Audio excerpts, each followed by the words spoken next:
Et salut à tous. Normalement tout est bon, le son est bon, tout le monde m'entend. Ok, salut à tous, j'espère que vous allez tous très bien. On se retrouve une nouvelle fois en live pour discuter de l'actualité football. On est le 25 juin 2026, il est 10h11 et on est parti pour parler de tout ce qui s'est passé hier soir dans l'actu foot avec la victoire du Brésil, la victoire du Maroc. Qu'est-ce que l'on a aussi? On a eu la victoire de l'Afrique du Sud contre le Mexique. Euh, donc on va parler de pas mal de choses. On va attendre que les gens arrivent tranquillement, petit à petit. Je vois que c'est légèrement calme. Ah voilà, je vois les gens qui arrivent petit à petit. Donc tranquillement, hein, en tout cas, n'hésitez pas, prenez votre café, venez vous installer. On est en live pendant quasiment 2 heures jusqu'à midi aujourd'hui pour parler de l'actu foot. Donc, qu'est-ce de quoi on va parler, les amis? Euh, est-ce que ça rejoint tranquillement? On va démarrer.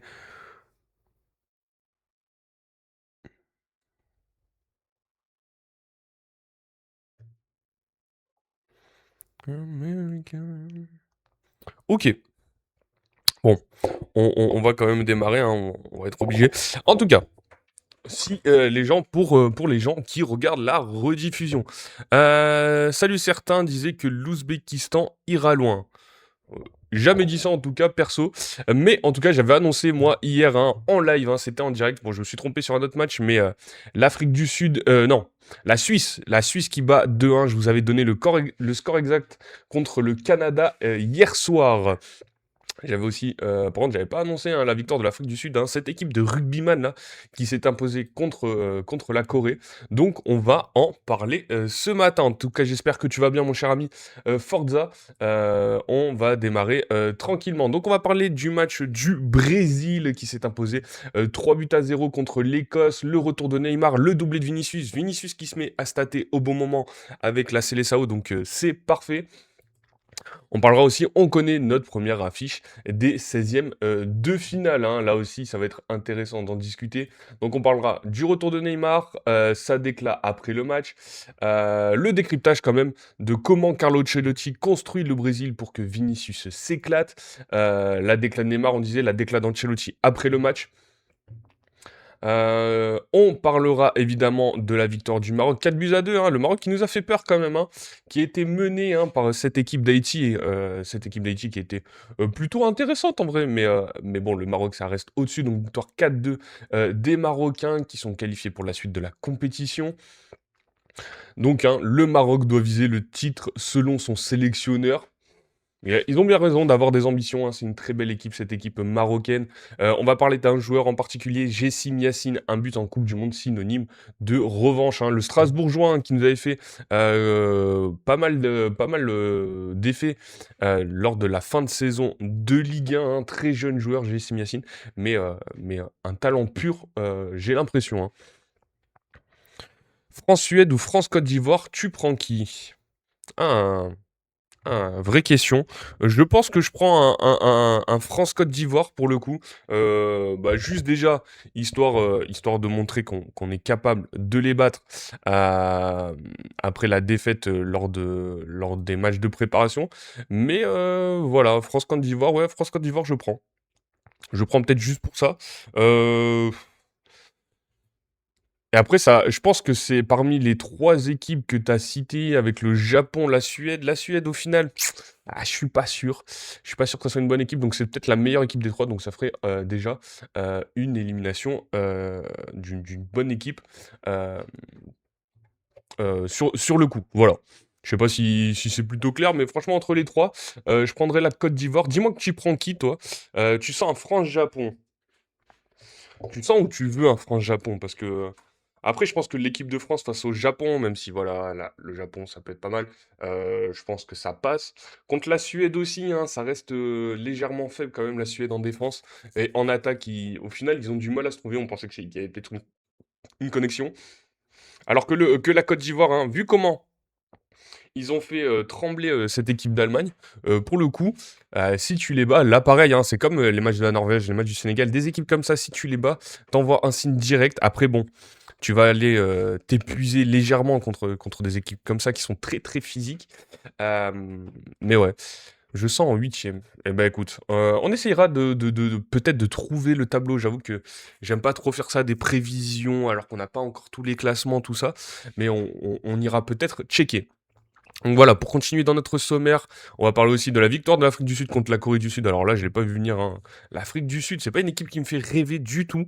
Mais pourtant, les Coréens sont beaucoup, beaucoup trop faibles pour l'emporter. Donc voilà, ça va être une élimination hein, pour ces Coréens. On va checker le classement directement, mais je crois qu'ils vont être éliminés, hein. Corée du Sud, ils ont 3 points, moins un de goal à virage, donc le goal à virage n'est pas trop catastrophique. Ah, peut-être qu'ils iront quand même en 16e de finale. La Suisse qui s'est imposée contre le Canada. Alors là, vous pouvez aller voir la rediff. Hein, elle est disponible sur la chaîne YouTube, sur les plateformes de podcast. Hein, mais j'avais annoncé le score de 2 buts à 1 pour la Suisse. Hein. On m'a dit Canada, match nul, je sais pas quoi. C'est la Suisse qui s'est imposée. Ouais, je suis pas peu fier de ce score exact. Pour ceux qui étaient sur MPP, il fallait mettre le x2. La victoire de la Bosnie-Herzégovine contre le Qatar. Bon, voilà, très bon pour la Bosnie-Herzégovine. Eux aussi, je crois qu'ils sont pas loin d'être qualifiés pour la suite de la compétition. De toute façon, cette histoire de meilleur troisième, là, il va y avoir pas mal de monde hein, qui vont passer à la trappe. On va parler d'un joueur du côté de la Bosnie, c'est Alay Begovic, hein, qui prend son envol et incarne l'avenir gradué de la Bosnie. Alors, si je dis pas de bêtises, hein, c'est bien lui qui est... j'ai un doute... si c'est lui qui est demi-américain et qui joue au final pour la Bosnie, Kerim Alaibegovic. Hop, on va checker. Ah mais mets-moi le joueur, punaise. Kerim Alaibegovic, voilà, footballeur bosnien. On va aller voir son profil. Qui joue pour Salzbourg. Ah non, c'est pas lui dont je parlais. Je crois que c'est Bayraktarevic, celui dont je parle. Qui est aussi, un talent brut du côté de la Bosnie, mais on parlera de ce joueur. Voilà. Le Mexique qui a gagné, voilà. Le Mexique invaincu, clean sheet, 3 clean sheets il me semble. L'entrée de Memo Ochoa pour faire plaisir aux gardiens légendaires de cette équipe mexicaine.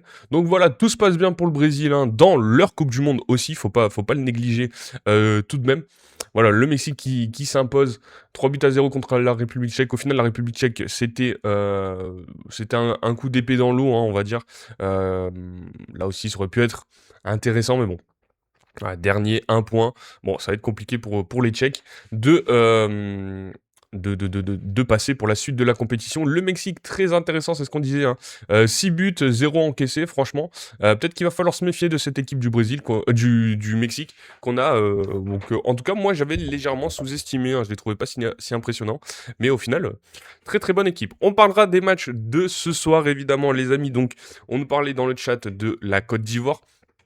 La Côte d'Ivoire contre le Curaçao, après leur bon match hein, contre l'Allemagne qu'ils ont perdu dans les dernières minutes, eh ben, on va voir si la Côte d'Ivoire, normalement, est capable hein, de s'imposer contre le Curaçao. Il n'y a pas trop de questions qui devraient se poser, mais bon. On verra, on parlera d'une des pépites de cette équipe ivoirienne, Christ Inao Oulaye, l'autre révélation de la Côte d'Ivoire dans ce mondial.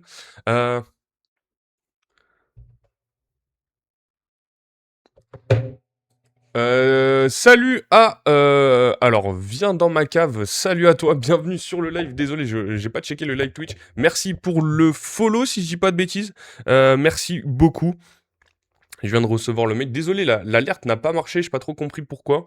Mais en tout cas, merci beaucoup. Bienvenue dans la communauté Atrix, ça fait plaisir. Hein. N'hésitez pas, hein, les gens qui sont sur les deux lives, à venir follow hein, sur Twitch. Hein. Le follow, c'est gratuit, je le rappelle. Si vous souhaitez vous abonner aussi sur Twitch, c'est peut-être plus facile pour vous. Merci à Abdul Dia qui est présent. Qui est présent sur le live, qui s'est abonné sur TikTok aussi, donc merci beaucoup à vous les amis. Désolé pour le pseudo, j'ai perdu un défi. Bah, j'espère que c'est que ça, parce que ton pseudo, il est plutôt catastrophique. Mais bon, si c'est un défi, bon, on te pardonne. Ils n'ont affronté aucune grosse équipe. Alors, Rashford, mon ami, de qui tu nous parles là? Parce que est-ce que tu parles de la Côte d'Ivoire ou pas? Je dois aussi voir tous les matchs de la Coupe du Monde. Ouh là là là là. Oh là là, tes journées doivent être longues quand même. Parce que tous les matchs, à la limite, moi je kiffe, tu vois. Je sais même pas si j'en suis capable de regarder vraiment tous les matchs, hein, vu certaines boosts qu'il y a dans ce mondial. Alors si t'es obligé de regarder tous les matchs, hein, bon après c'est un kiff, hein, j'espère que tu travailles pas à côté non plus. On continue donc sur notre revue de presse de ce match, enfin de cette soirée. L'Équateur qui va affronter l'Allemagne, hein. L'Équateur là aussi qu'on avait un peu surestimé et au final qui se retrouve avec un seul point si je dis pas de bêtises dans ce mondial. Est-ce qu'ils peuvent battre les Allemands ce soir? On verra avec le retour de Antonio Rüdiger dans le 11 de cette équipe allemande, hein, le retour du bad boy de l'équipe d'Allemagne. Ça me fait rire ce titre un peu. On verra, hein, après la blessure de Schlotterbeck. Bah, c'est le retour d'Antonio Rüdiger dans cette équipe allemande. On va parler, bah, évidemment, hein, il est le patron, la nouvelle répartition des rôles entre Tay et Rüdiger après le forfait de Schlotterbeck. On parlera de Japon-Suède, on nous posait la question tout à l'heure. Japon-Suède, hein, qui pourrait être potentiellement des adversaires, donc de ce que j'ai compris de l'équipe de France. Il faut que je regarde ce foutu tableau parce que là je suis un peu perdu. On parlera de Tunisie-Pays-Bas aussi, hein, l'équipe de Tunisie qui va tranquillement perdre ce match, je pense, et rentrer à la maison. Malheureusement, hein, cette équipe de Tunisie, ce n'est pas vraiment pas assez fort. J'en ai vu des purges. Tu m'étonnes que tu as vu un nombre de purges. Oh, malheur. On parlera aussi dans cette équipe des Pays-Bas de Crescencio Somerville, la révélation de Orange qui aurait pu jouer le mondial sous un autre maillot. Alors, pour qui il aurait pu jouer comme ça, je vous spoil direct. Une qualification du Suriname aurait tout changé.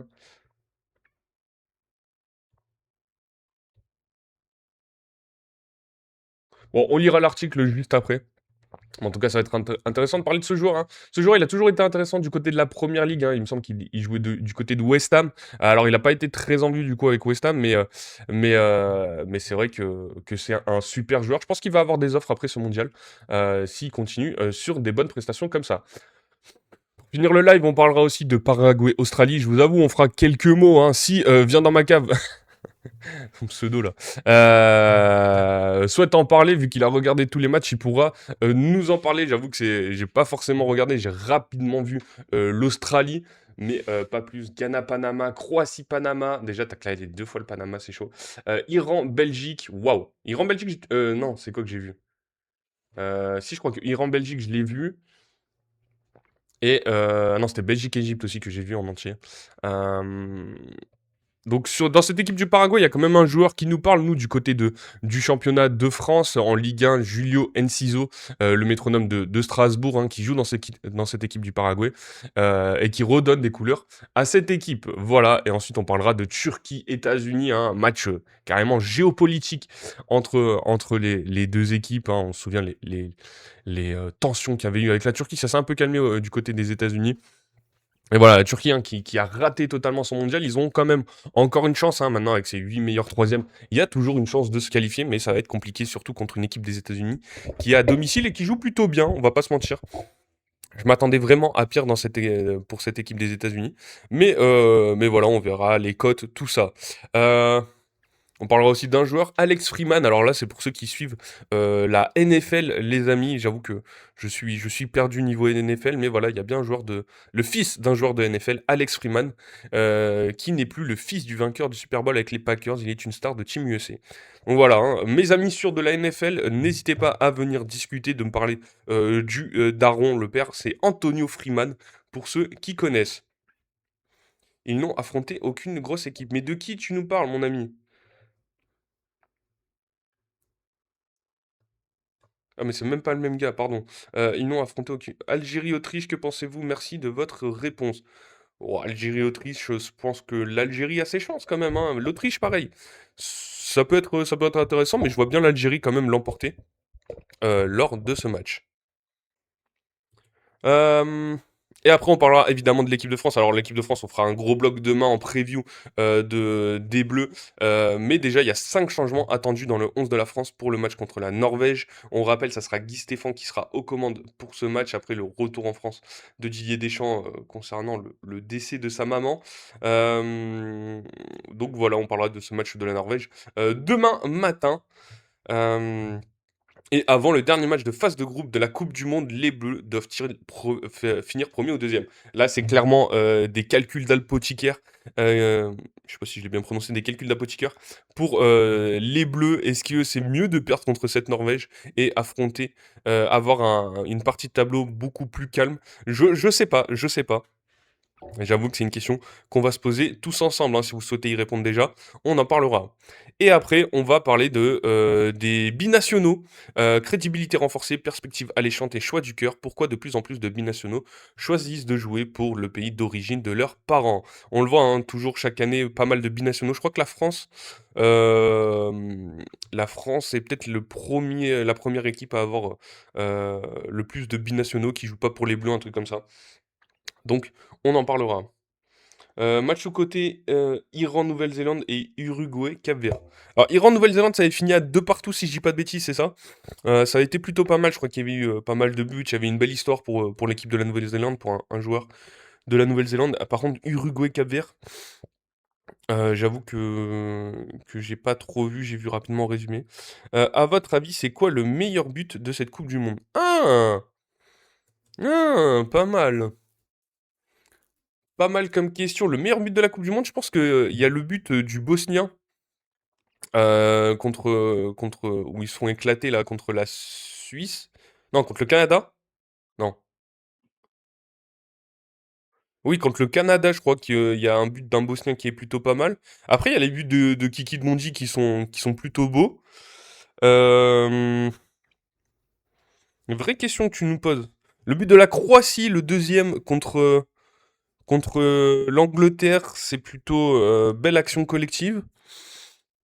À qui est-ce qu'on peut penser aussi pour des beaux buts? J'avoue que il y a eu tellement, tellement de buts, tellement de trucs que je les ai plus en tête. Pina contre l'Uruguay. Moi, Kevin Pina contre l'Uruguay, justement.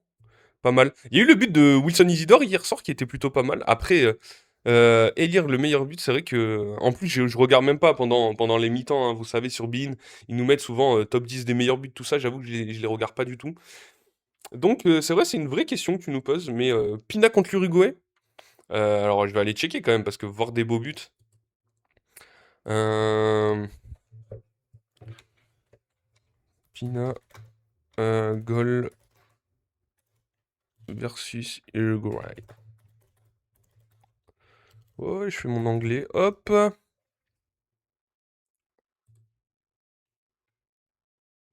Wow, Kevin Lennon scored a very beautiful goal for Cape Verde as they were playing. Frérot, mets-moi le but.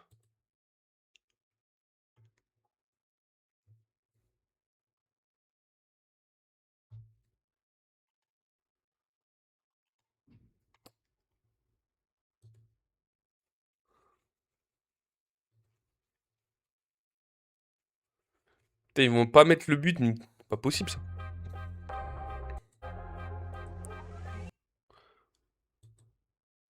C'est fou.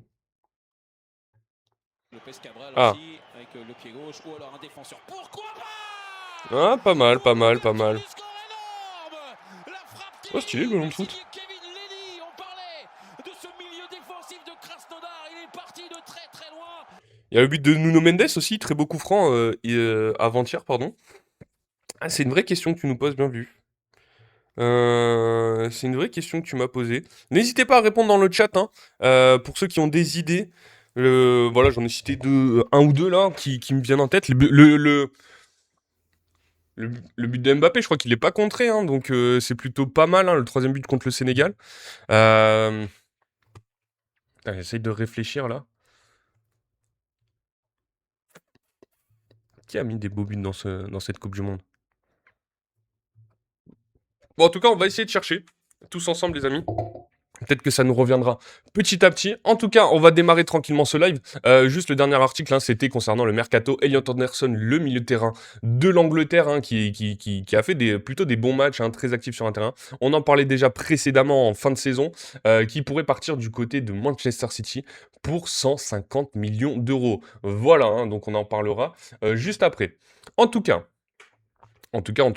on va démarrer tranquillement ce live. Weda contre la Tunisie, c'était à 5h du matin. Ah,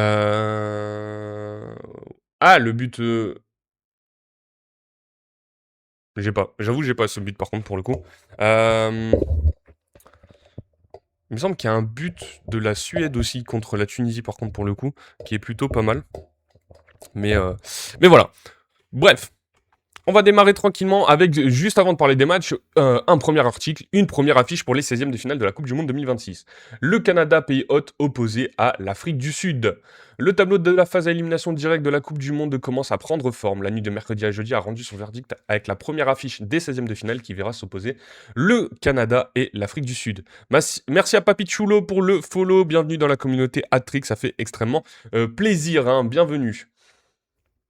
La Coupe du Monde 2026 se prépare à entrer dans la phase d'élimination directe et les affiches des 16e de finale commencent à se décider petit à petit. Un premier match est déjà officiellement connu après que les groupes A et B, A, B, C ont rendu leur verdict dans la nuit de mercredi à jeudi.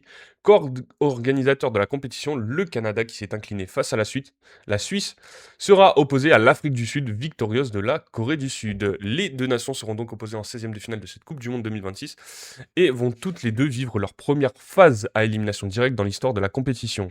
Il s'agira de la première fois que les deux équipes s'affrontent dans un mondial et seulement leur deuxième confrontation. Les deux nations s'étant affrontées à l'occasion d'un match amical en 2007, la rencontre se déroulera ce dimanche à Los Angeles. Waouh! Sacrée pâteuse. En tout cas, premier match Afrique du Sud-Canada dans cette Coupe du Monde, dans ces 16e de finale de Coupe du Monde. Donc, plutôt pas mal, je sais pas. Le Canada encore ça va, j'avoue que l'Afrique du Sud, putain, c'est vraiment une équipe, qui joue très très très très très très physique, hein, vraiment. Moi j'aime bien dire que c'est une belle équipe de rugby. Donc voilà. Mais voilà, on a notre première affiche des 16e de finale, donc on avance petit à petit dans cette Coupe du Monde. On va aller sur le premier match dont je voulais parler hier soir. Alors, on va pas faire forcément dans l'ordre. J'ai eu le seum de Afrique du Sud. Corée du Sud. Ouais, la Corée du Sud, hein, très décevante, hein, cette équipe, hein, que je trouvais plutôt pas mal. J'avoue, très très très décevante, cette équipe de Corée du Sud, hein. Ils avaient perdu déjà contre le Mexique. Bon, le Mexique, hein, qui fait une très belle Coupe du Monde. Et j'avoue que là, encore une fois, j'ai été plutôt pas agréablement surpris par cette Corée du Sud. On va démarrer avec le match du Brésil qui s'est imposé 3-0 hier contre l'Écosse. Là aussi, l'Écosse, on pouvait se poser la question, est-ce qu'ils peuvent battre le Brésil, hein, sachant que c'est un Brésil assez faible. Au final, ils maintiennent leur statut quand même, les Brésiliens, 5 étoiles sur le maillot. Voilà, on a mis le petit maillot du Real, hein, vous le verrez pas souvent celui-là. Mais je crois il a jamais porté, mais c'était juste pour rendre hommage quand même à Vinicius qui commence à stater avec cette équipe du Brésil qui fait un peu plus kiffer quand même, hein. C'est un peu le porte-drapeau de cette équipe brésilienne. Et j'avoue qu'il a fait un très bon match hier. La Tchéquie aussi m'a déçu. Bon, la Tchéquie, on s'attendait pas à grand-chose et au final, on est quand même déçu. La Corée m'a bien eu, j'avoue. Mais les amis, on se focus sur le Brésil quand même. Alors déjà, au niveau des compos, voilà, le Carlo Ancelotti, on se pose la question encore sur cette attaque. Qui mettre. Là, il part sur un 4-3-3 avec Alisson dans les cages, Gabriel Marquinhos en défense centrale, Douglas à gauche, Danilo à droite. Je pense qu'il a trouvé sa charnière, Carlo Ancelotti. Au milieu de terrain, là aussi, je pense qu'il n'y a pas forcément de doute, hein. Lucas Paqueta, Casemiro, Bruno Guimaraes. Et en attaque, on a Vinicius Junior, Mateus Cunha et Ryan, le joueur de Bournemouth. Côté Écosse, c'est un 4-2-3-1 avec Gunn dans les cages, Makina, Hendry en défense centrale, Patterson à droite, Robertson, hein, qui a fait un très très mauvais match, Andy Robertson, qui est sorti à la mi-temps, McLean, Ferguson au milieu de terrain, McGinn à gauche, Gannon Duck à droite, McTominay derrière l'attaquant avec Chunkland devant. Voilà, très déçu hein, de cette équipe écossaise. Au niveau des remplacements, on le voit, bon, Kieran Tierney qui rentre à la mi-temps côté Écosse, et après ça a été fait en fin de match, hein, Che Adams, Curtis, on voit Christy Ralston à la 82e. Mais côté Brésil, voilà, il y a une chose à noter quand même, c'est le retour du Ney. Alors là, les amis, vous savez hein, que si pour ceux qui suivent les lives, je suis un très très grand fan de Neymar, qu'il ait joué une vingtaine de minutes, 25 minutes à peu près. Bon, il n'a pas fait énormément de choses, hein, on ira peut-être voir ses stats après le match. Voilà, qu'il soit juste rentré, qu'il puisse jouer. Franchement, je suis refait, les amis. Et Hendrik aussi, qui a quand même vu la couleur du terrain et qui est rentré à la 82e à la place de Ryan. Matheus Cunha en buteur, il performe 3ème but dans cette Coupe du Monde. Bah, c'était une évidence, hein. J'avoue que le choix de Carlo Ancelotti de ne pas faire jouer Matheus Cunha dès le début de la compétition, j'ai pas compris. Ok, Igor Thiago, il a fait une bonne saison, mais voilà, c'est pas le joueur qu'on veut voir du côté du Brésil. Et Matheus Cunha, honnêtement, hein, pour ceux qui regardent pas Manchester United, c'est un très très bon joueur qui a pris encore plus de confiance, de maturité dans son jeu cette année. Hein, l'année dernière, on se souvient, il était du côté de Wolverhampton, si je dis pas de bêtises. Et cette année, il a fait une excellente saison. Moi, je suis fan du joueur aussi. Et donc, ça paraissait plutôt une évidence qu'il soit titulaire. Je comprends pas pourquoi Carlo Ancelotti avait fait le choix Igor Thiago. Bref. Quand tu dis ils n'ont affronté aucune grosse équipe, tu parles de qui exactement hein? C'est la question que je me posais tout à l'heure. Donc voilà, victoire 3-0, le retour du Ney, un clean sheet, franchement ils auraient pu en mettre 4, hein, le but refusé, le deuxième hein, refusé à Vinicius, j'ai trouvé ça limite quand même, mais bon. Il y a pire comme scandale dans le football. On voit dans les stats 1,05 d'XG quand même hein, pour l'Écosse, 4,34 pour le Brésil, 54% de possession, 21 tirs, 9 cadrés, 14 tirs, 5 cadrés pour l'Écosse, 6 grosses occasions, une seule côté écossais. Même si c'est pas, alors attention, je m'enflamme, hein, mais ça reste pas encore du grand Brésil qui fange, joga bonito, c'est encore un peu lent dans les déplacements. Il n'y a pas forcément une tactique qui se dégage. Voilà, c'est tout pour Vinicius et on voit. Mais écoutez, ça passe pour l'Écosse. À voir s'ils peuvent avoir une montée en régime, cette équipe brésilienne. Salut Anto qui est présent sur le live, hein, désolé. Bienvenue une nouvelle fois. Et voilà, le Brésil.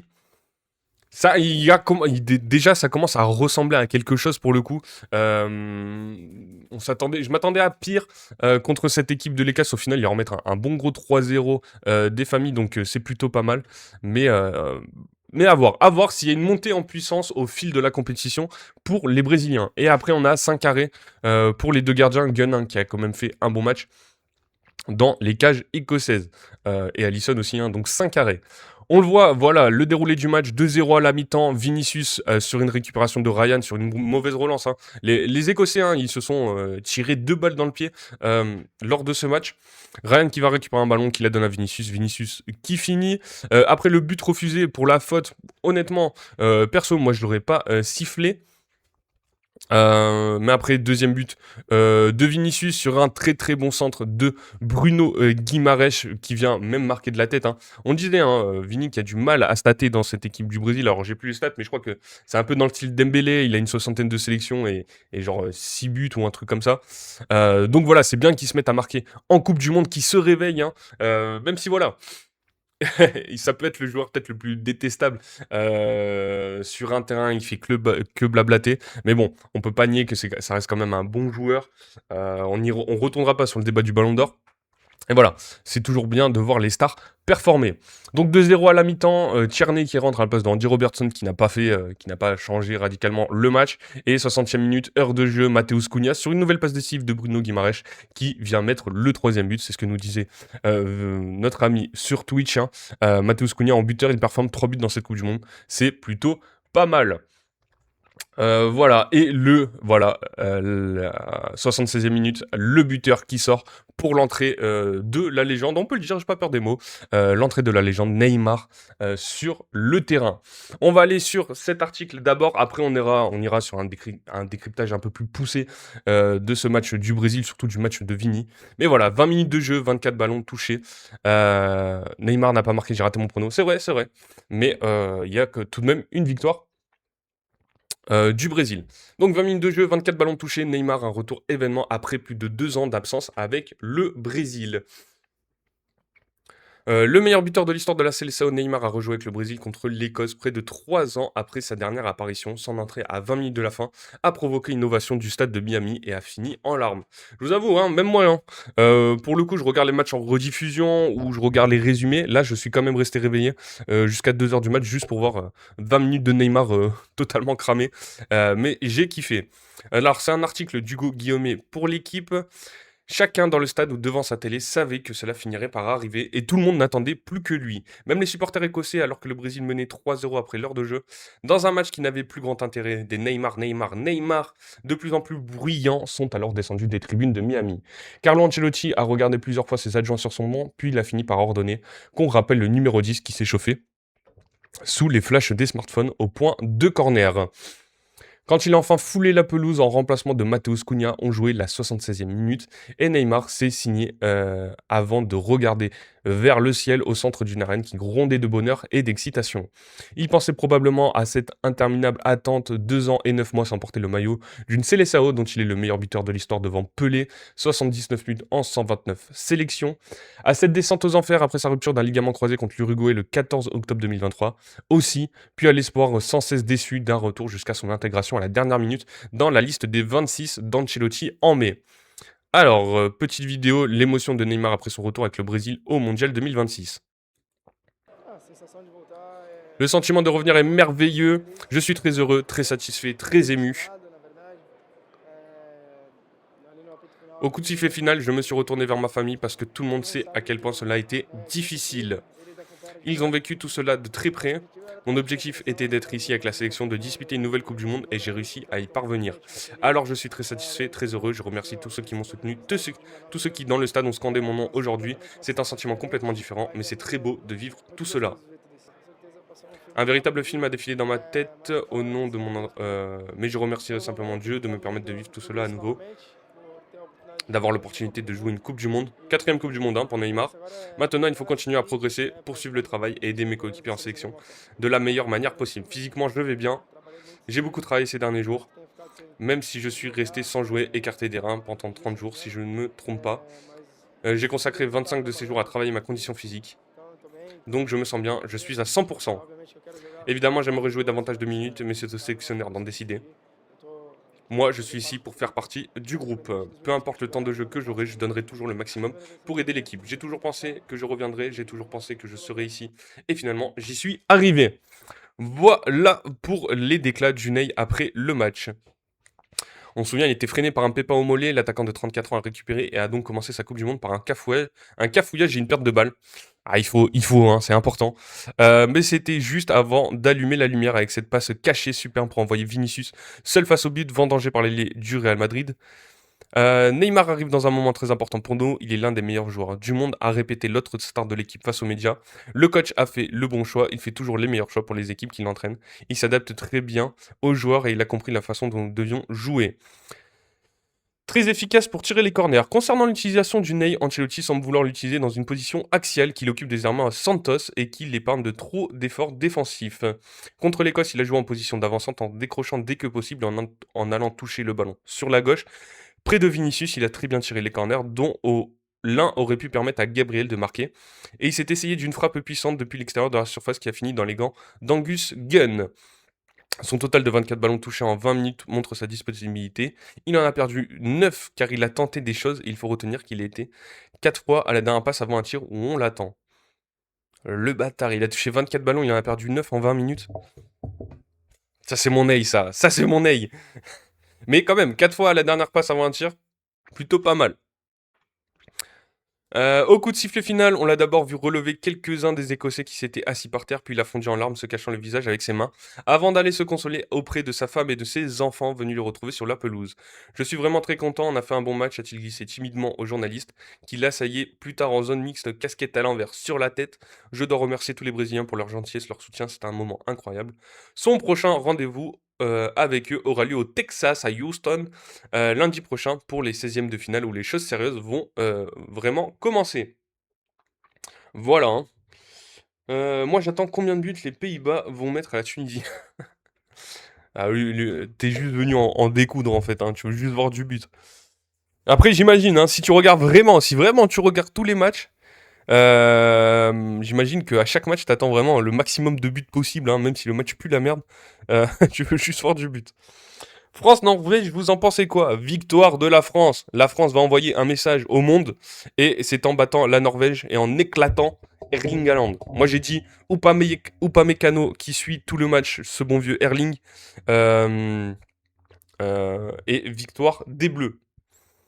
Non, en étant un peu plus sérieux, je pense que ça va être un match très difficile, mais je pense que la France a toutes les armes pour battre cette équipe norvégienne, surtout, je pense, offensivement.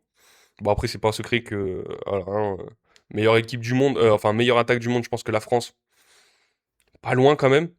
Il va falloir se méfier de quelques joueurs, hein, Martin Odegaard, Erling Haaland, même s'il a du mal à rentrer dans sa compétition, nous a aussi, attention. Sorloth aussi, utilisé sur un côté droit, bon, ça marche pas trop dans cette équipe norvégienne, donc il y a des opportunités pour l'équipe de France pour s'imposer demain, clairement. Et voilà, je vois bien une victoire des Bleus. Ce que j'aimerais aussi, c'est un clean sheet. Un clean sheet des Bleus, ça serait plutôt pas mal.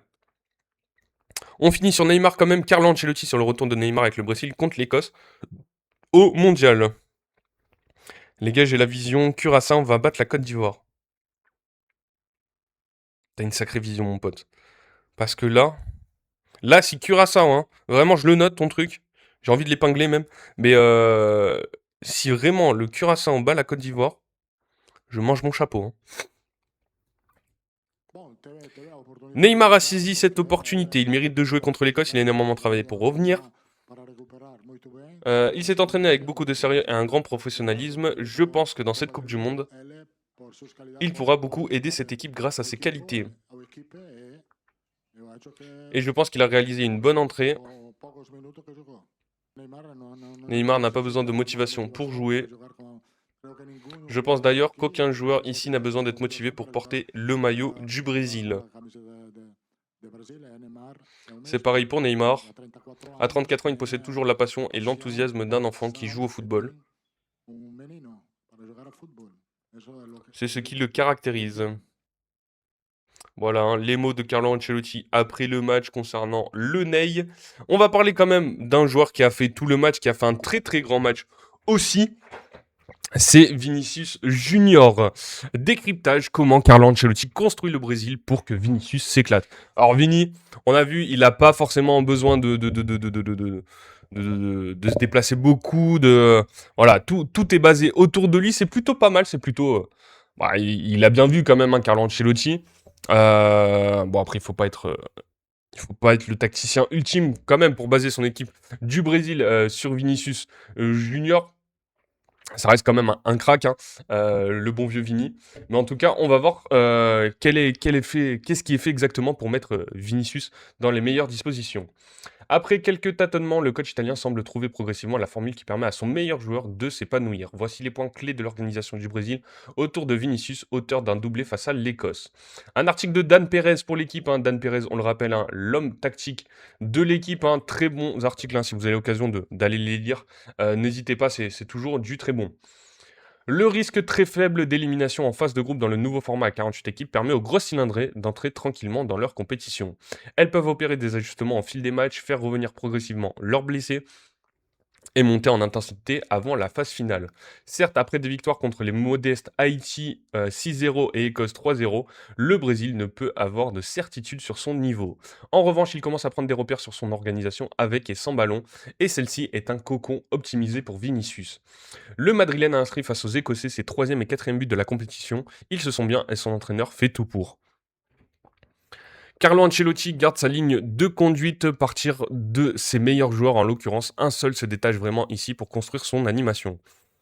Défensivement, lui éviter de longues courses. Sans le ballon, tout est fait pour limiter la dépense d'énergie du virevoltant numéro 7. Sur le papier, le Brésil affiche un 4-3-3 avec le trio offensif composé de gauche à droite de Vinicius, Matheus Cunha et Ryan qui a pris au cours du deuxième match la place de Rafinha blessé.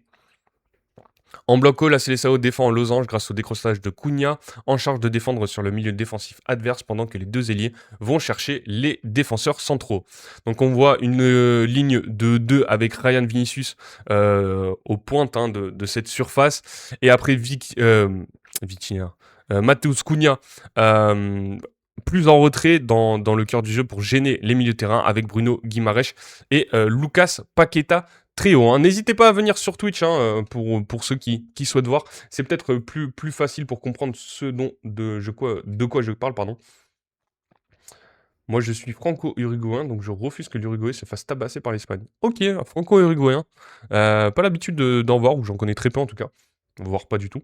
Après, l'Uruguay, ça reste des équipes solides défensivement. Offensivement, c'est un peu plus compliqué. Et contre une équipe de l'Espagne comme ça, on va voir, mais j'ai peur pour l'Uruguay. Donc on le voit, le schéma, c'est un espèce de 4-4-2 losange en phase défensive avec Casemiro au point de basse, Paqueta, Bruno Guimaraes, Cunha derrière les deux attaquants, Vinicius et Ryan. La suite de l'action défensive est une autre déformation du système. Le Brésil doit se déplacer en 4-4-2 plus à plat. Le jeune Ryan Dias-Devant doit effectuer une longue course pour revenir comme milieu droit. Son volume et son implication expliquent en partie pourquoi il est pour le moment préféré à Hendrick ou Luis Enrique dans ce rôle. De l'autre côté, c'est Paqueta qui vient de défendre à gauche et non Vinicius. Le Madrilène peut rester devant, même parfois se détacher complètement du bloc et jouer la carotte. Ancelotti semble vouloir garder un joueur à la gauche de sa star en phase défensive et le remplacement à l'heure de jeu de Paqueta pour Martinelli, ailier rompu au travail défensif dans l'arsenal d'Arteta, le confirme. Ça c'est sûr.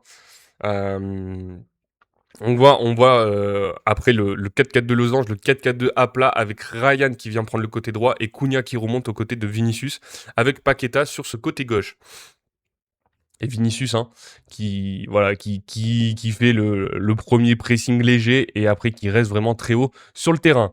Merci à Godé Mwenja pour le follow sur TikTok. Merci beaucoup, bienvenue dans la communauté Hattrick et bienvenue aussi à Pacom Nyawan, après je ne saurais pas prononcer, mais en tout cas, bienvenue à vous deux dans ces lives.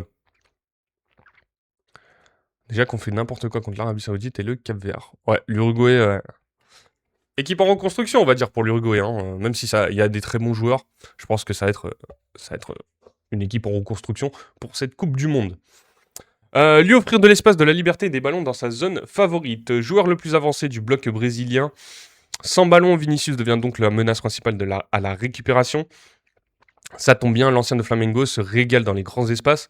Depuis la partie gauche du terrain, il dispose de liberté pour se balader sur tout le front de l'attaque. L'intervalle entre le latéral et le défenseur central droit reste son préféré. C'est exactement la zone où il se trouve le plus souvent lorsque son équipe récupère le ballon ou se trouve pressé. On le voit, ils sont Vinicius vraiment très haut, toujours côté gauche évidemment. On va pas lui enlever qu'il a quand même sa petite pointe de vitesse. On le voit là, alors je ne sais pas qui a le ballon dans le rond central, mais Vinicius qui a déjà fait son appel, s'il lui envoie une galette, ça peut clairement faire but.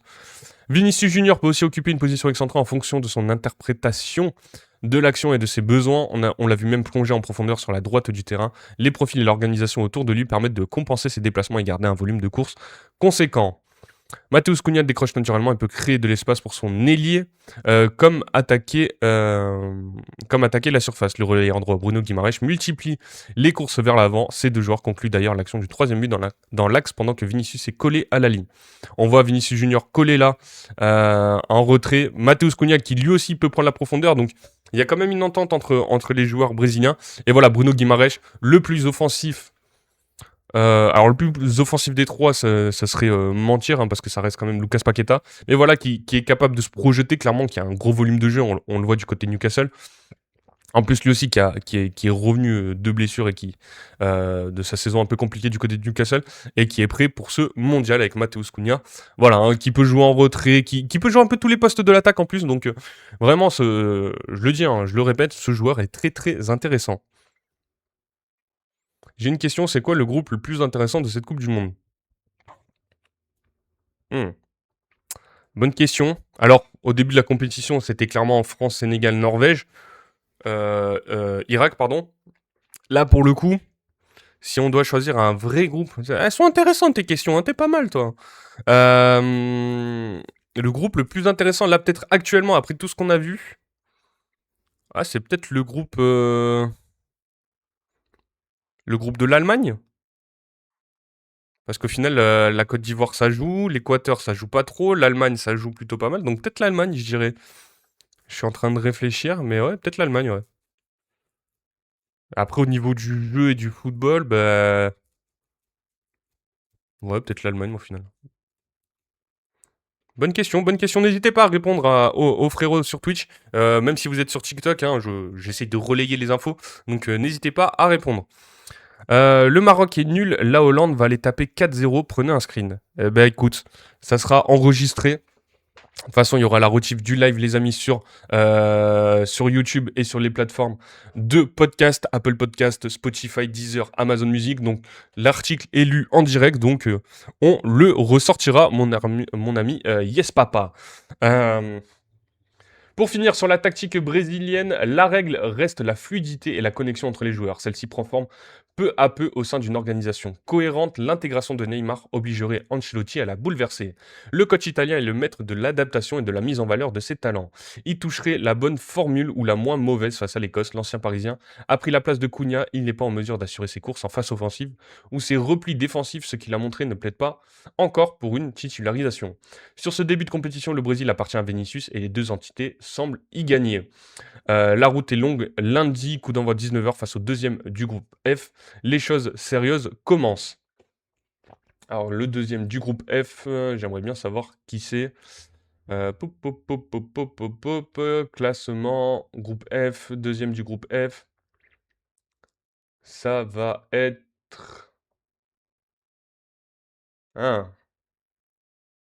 Japon ou Suède, ou les Pays-Bas potentiellement. Ça va être pas mal quand même. Ça va être pas mal pour le Brésil, hein, qui va pas avoir, ça va pas être de tout repos leur Coupe du Monde, hein. Pour moi, le groupe le plus intéressant est clairement le groupe L. Alors, je suis sur les groupes Angleterre, Ghana, Croatie, Panama. Wow. Après, on peut que faire confiance à à un mec qui prétend regarder tous les matchs. Ouais, Angleterre, Ghana, c'était pas fou quand même. Même Angleterre, Croatie, hein. Mamadou Dembélé a suivi le créateur. Merci beaucoup, pardon, merci beaucoup Mamadou Dembélé pour le follow. Bienvenue dans la communauté Hattrick, mon ami. Si tu as des questions, si vous avez des questions, affirmations, le chat, hein, n'hésitez pas, TikTok, Twitch, on répond à tout le monde. Ah, inintéressant, c'est vrai, j'ai mal lu, c'est vrai. C'est vrai, j'ai mal lu. Angleterre, ouais, ouais. Le groupe K, c'est plutôt nul aussi, hein, franchement. Colombie, Portugal, RD Congo, Ouzbékistan. Même le groupe de la Suisse, hein, waouh. Faut rester accroché quand même, hein. Le groupe D, États-Unis, Australie, Paraguay, Turquie. Hein, après, il y a des surprises dans ce groupe pour le coup. Turquie qui est quatrième, fallait être là quand même.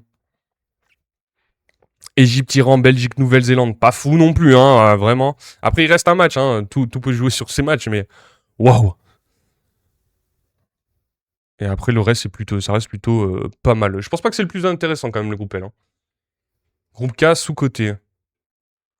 Sous-côté. J'ai du mal. J'avoue, j'ai du mal. Alors, faut regarder le foot, mon grand. Il a pas tort, il a pas tort, quand même.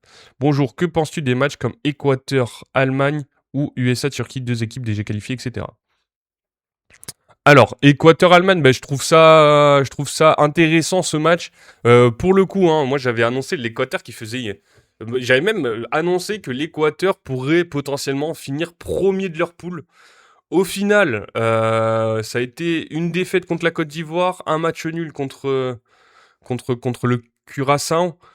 Je suis assez déçu, je trouvais l'équipe intéressante, donc, en tout cas certains joueurs très intéressants. Mais c'est vrai que je suis un peu déçu, donc au final je vois bien l'Allemagne passer plutôt tranquillement.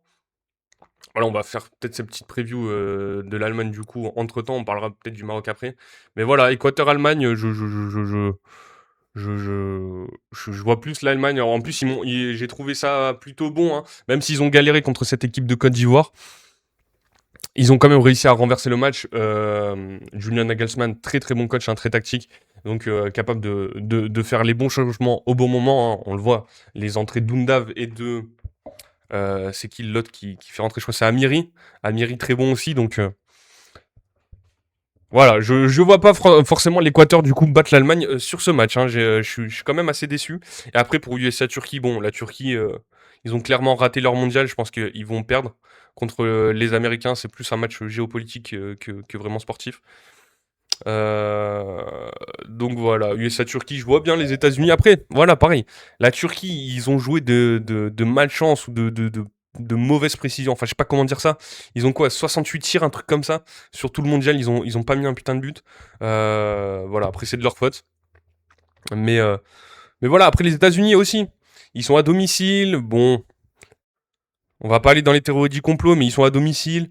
Ça reste une bonne équipe, emmenée par Mauricio Pochettino. Ils ont des joueurs intéressants. Pourquoi pas que ça aille jusqu'en huitième, allez. Mais sinon, j'ai pas d'avis vraiment très très élevé sur cette équipe des États-Unis. Parce que là, s'ils gagnent pas, c'est cuit pour l'Équateur et l'Allemagne fera tourner, mais de là à perdre. Hum, hum, hum. Ah, je vois clairement pas l'Allemagne perdre contre l'Équateur, hein. Je les vois clairement gagner, pas de match nul non plus. En fait, défensivement, ça peut être pas mal l'Équateur, mais offensivement, au final, ils sont plus faibles que prévu.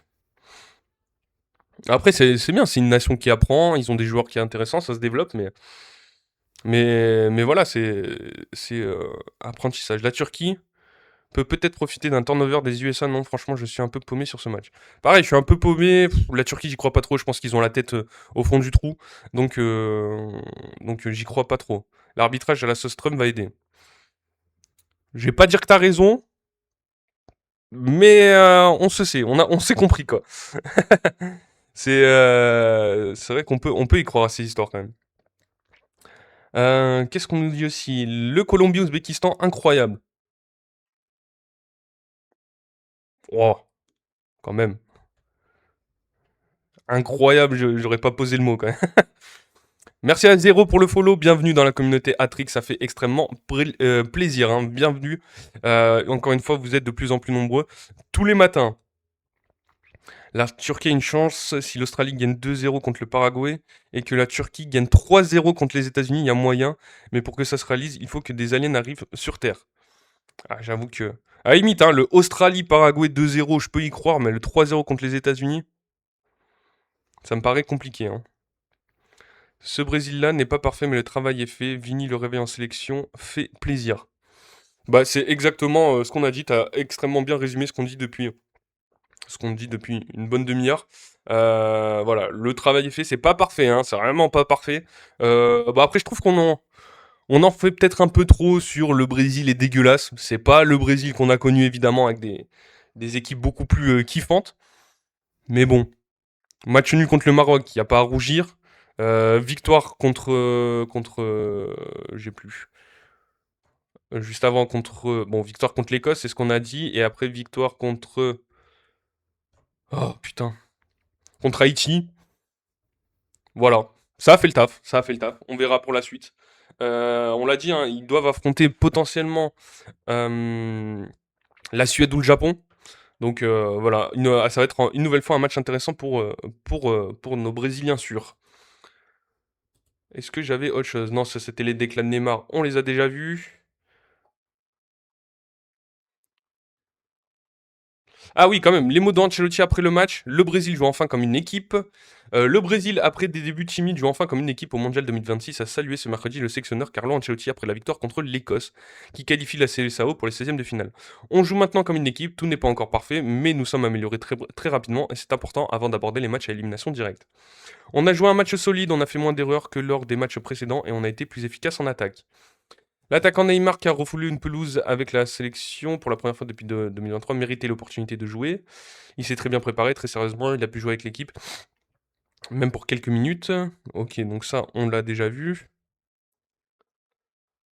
Il a salué une équipe brésilienne, donc ça c'est Vinicius Junior. Alors, attendez, pardon.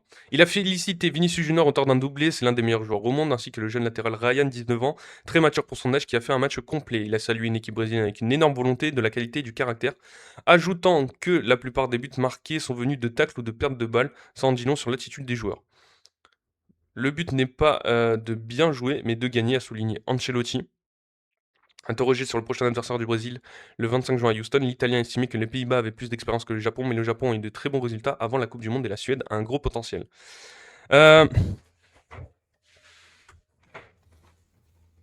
Virement de 10 000 €, t'as quel compte, envoyez votre RIP si vous êtes intéressé. Hop là, on va te bloquer mon ami, désolé. On va éviter de venir arnaquer mes frérots. Qu'est-ce que je voulais dire aussi? Oui, dernier point tactique sur cette équipe brésilienne. Je sais pas si vous êtes d'accord avec ça ou non. Est-ce que vous trouvez pas que le Brésil ressemble un peu au Real Madrid de Carlo Ancelotti avant Kylian Mbappé, évidemment, quand ils ont gagné cette Coupe du Monde, avec le rôle de Vinicius et des autres joueurs? Je trouve que ça ressemble un peu, pour le coup, à cette équipe du Real qui était plutôt cool à voir, hein, quand même, avant l'arrivée de Kylian Mbappé, où ils ont du mal à trouver leurs automatismes. J'ai trouvé que c'était plutôt... ça ressemble pas mal. Est-ce que vous êtes d'accord avec cette take?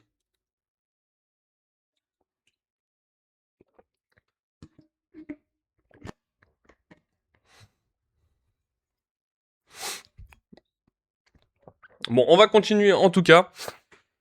Avec le match du Maroc contre Haïti, je voyais que tout à l'heure on me parlait du Maroc avec Yes Papa qui me disait que le Maroc était nul. Carrément. Australie, Paraguay, t'as une take? Ouais, ça va être un bon match. Petite take, facile. Non, en vrai, Australie, Paraguay, vraiment, j'ai aucun avis, c'est fou. Y a rien qui sort, quoi. Juste voir Julio Enciso et l'attaquant de l'Australie, les deux frérots, là, Touré et Irankunda, qui sont plutôt pas mal, sinon, qu'un avis, que dire? Que dire? Petit nul, non, ça les arrange bien.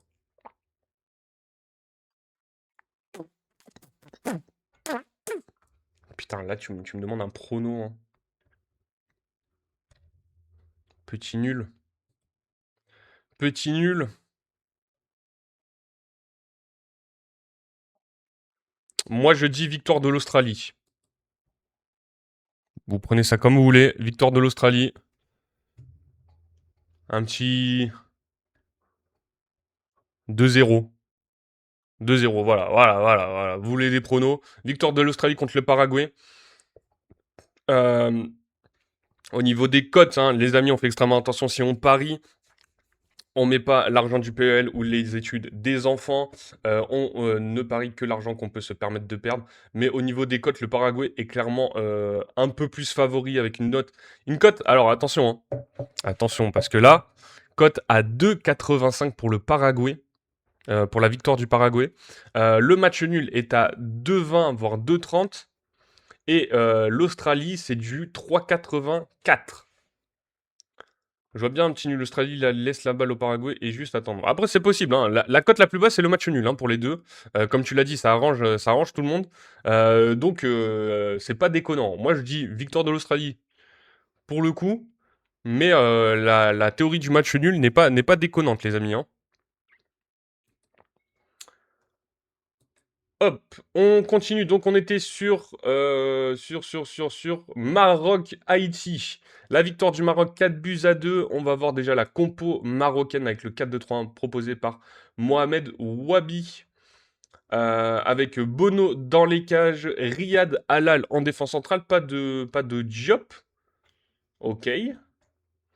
À gauche, Salah Eddine. À droite, Achraf Hakimi, le capitaine. Au milieu de terrain. Donc il a quand même fait tourner hein, le sélectionneur marocain avec Amrabat El Ainaoui, pas de Ayoub Bouadi ni de Ounahi.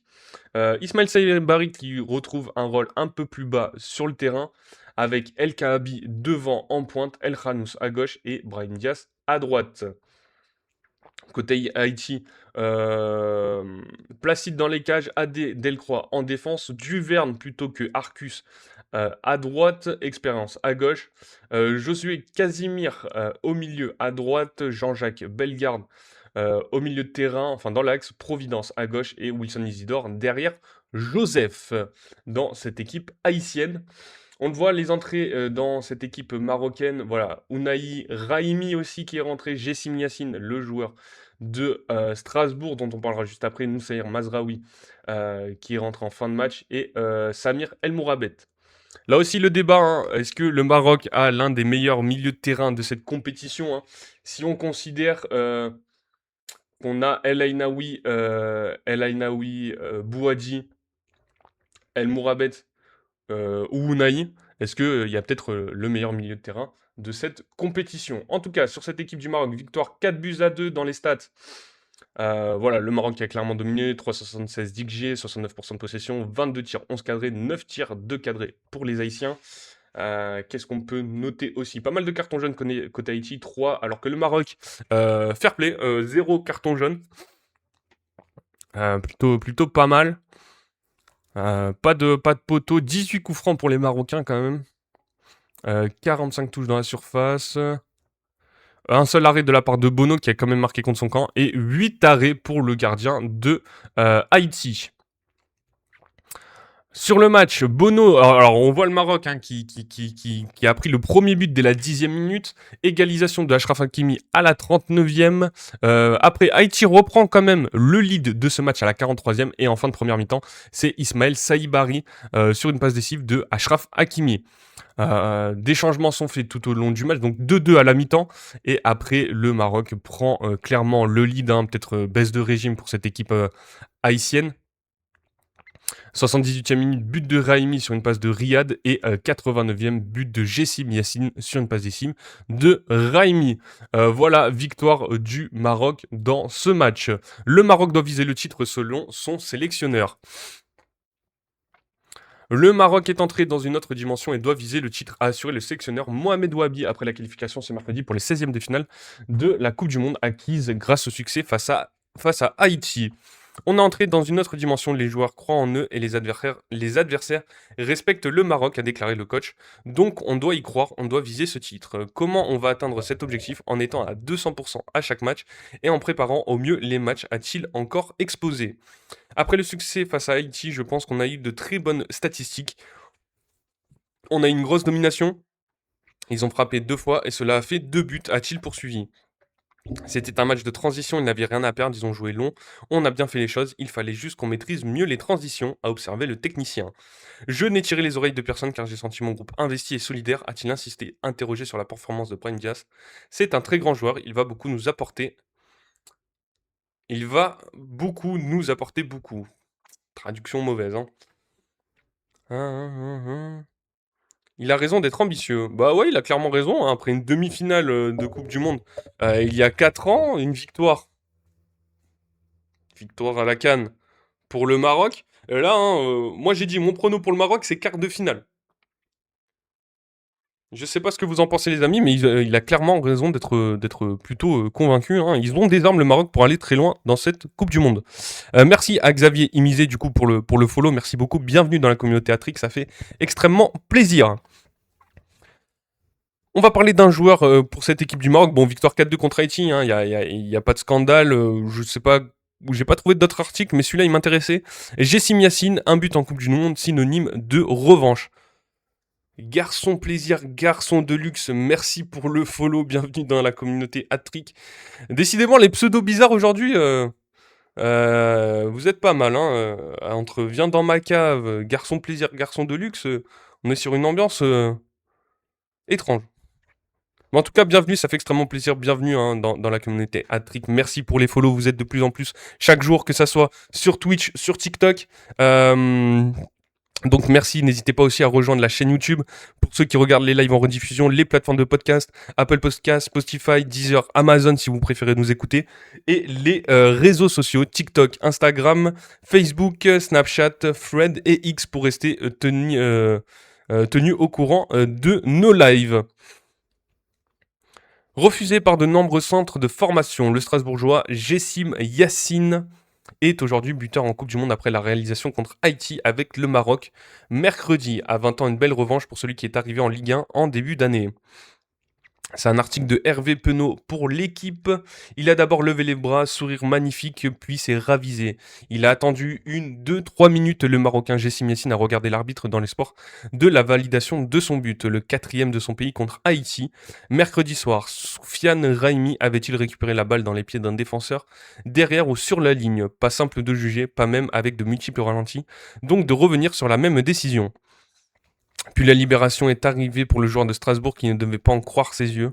Comment aurait-il pu d'ailleurs, qui a entamé l'année 2026 en simple joueur de Ligue 2 à Dunkerque avant de filer mi-janvier en Alsace?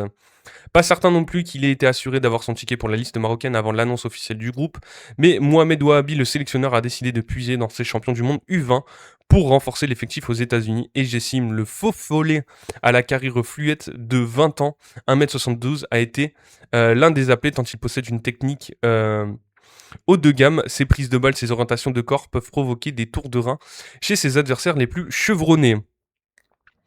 Après 2 rencontres passées sur le banc, il est entré 20 minutes contre Haïti, suffisant pour claquer son premier but après 5 sélections, sachant que sa première contre le Paraguay à Lens le 31 mars 2026 n'avait duré qu'1 minute. Tout va donc très vite pour le gamin qui a découvert la Ligue 1 et la Coupe du Monde en 6 mois. C'est quelque chose d'incroyable, de fou, disait Jessim après le match devant la presse. Marqué devant la famille, ses proches et surtout le peuple marocain, ça donne envie de donner encore plus pour le pays. Je suis l'un des plus petits, mais la chance que les anciens nous mettent à l'aise et on veut tout donner. La Coupe du Monde se passe vraiment super bien pour le moment, on ne le contredira pas. Dembaba, aujourd'hui directeur sportif du Havre, doit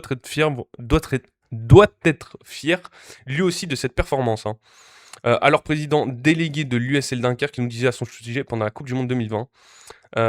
Footballistiquement, il a tout. Il doit s'armer athlétiquement, il a gardé ses qualités naturelles de football de rue et l'idée c'est de les amplifier, de les mettre en valeur et intégrer à un cadre collectif.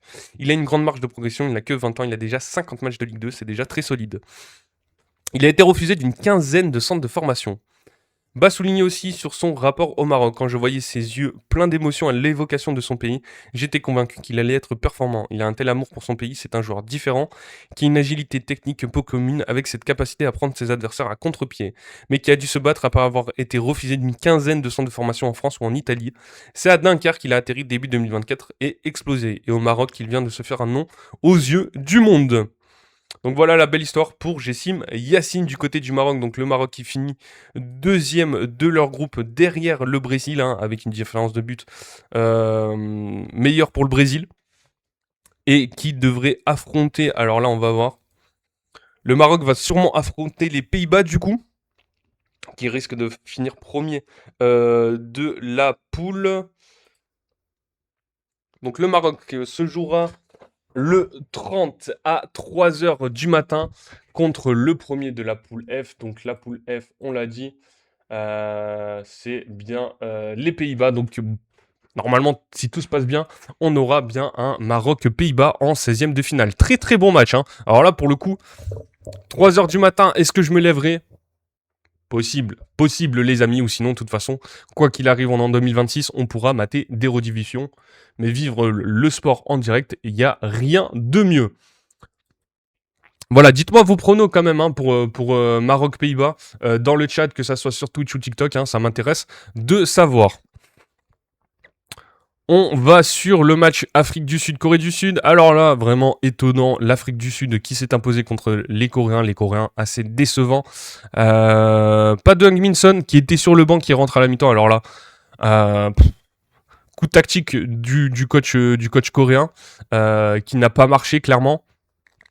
On avait quand même Lee Kang-in et Wang Hee-chan, le joueur de Wolverhampton, qui était bien présent sur le terrain. Kim Min-jae aussi, le défenseur du Bayern Munich, mais pas de Heung-min Son.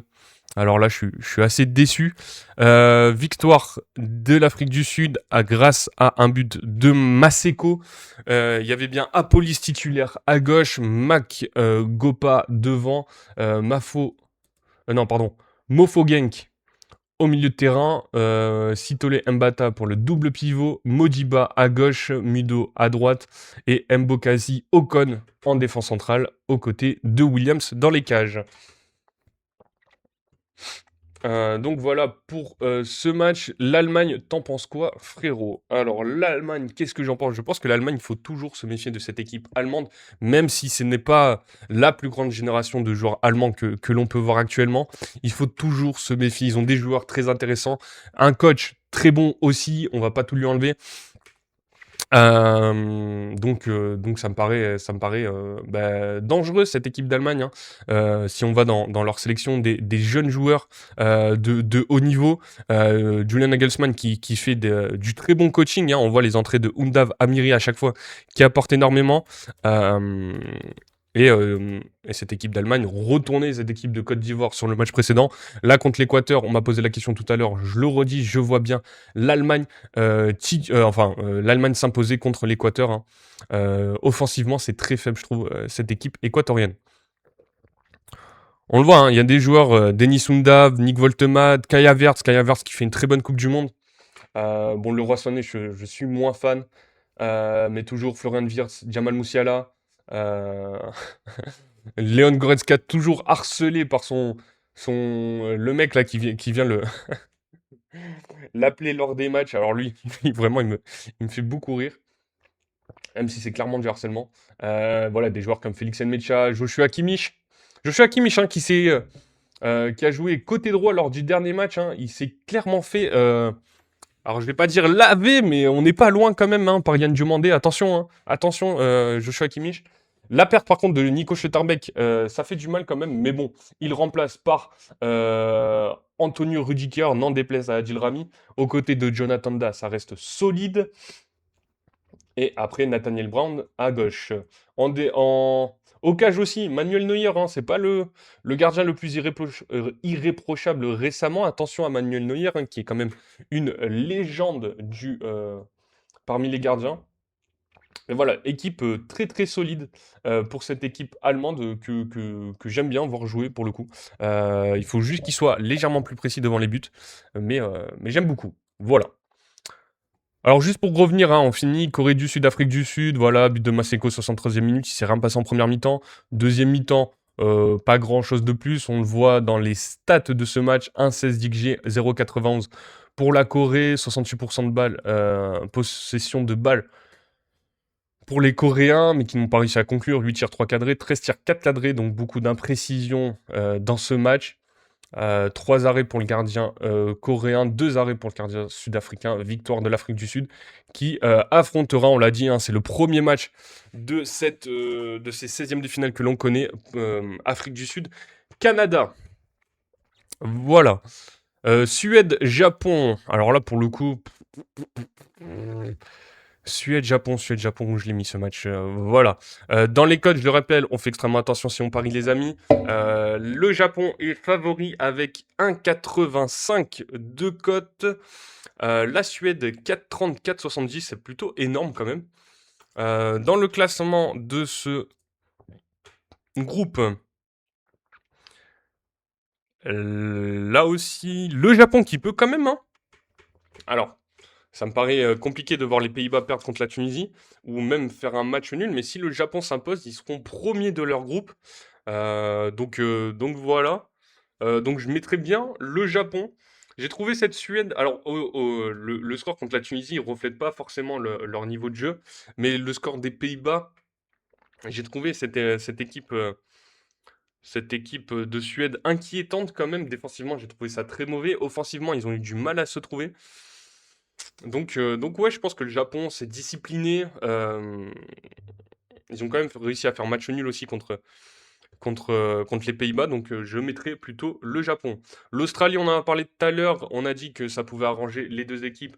Un match nul, voilà, hein, c'était la cote la plus probable, hein, que le match nul entre le Paraguay et l'Australie, mais moi je mettrais quand même une victoire de l'Australie.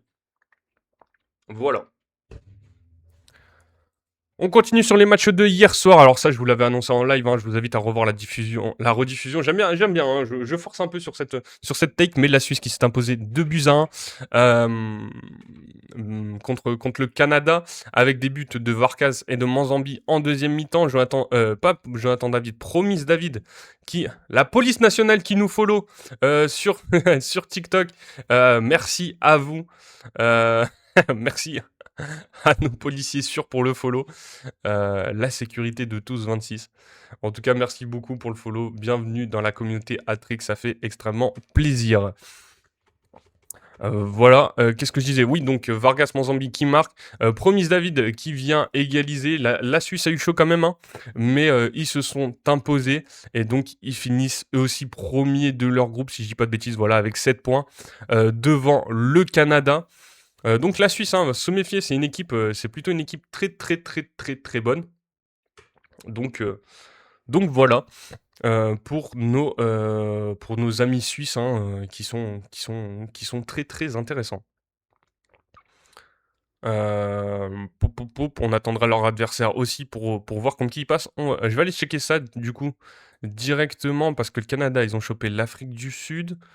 Donc la Suisse devrait affronter... Oh la vache! Donc c'est où le troisième du groupe E, du groupe F, du groupe G, du groupe I? Ok, donc on a aucune info possible. Mais voilà.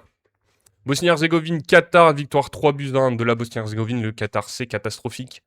Catastrophique même. Allez hop là, ça c'est jeu de mots, c'est gratuit. C'est pour vous, c'est l'humour à son paroxysme. Mais voilà, victoire de la Bosnie. La Bosnie aussi, hein, qui passe ses phases de groupe. Techniquement, ils finissent troisième du groupe à voir potentiellement pour la fin de la compétition. Donc, normalement, là aussi, dans le classement, ils sont...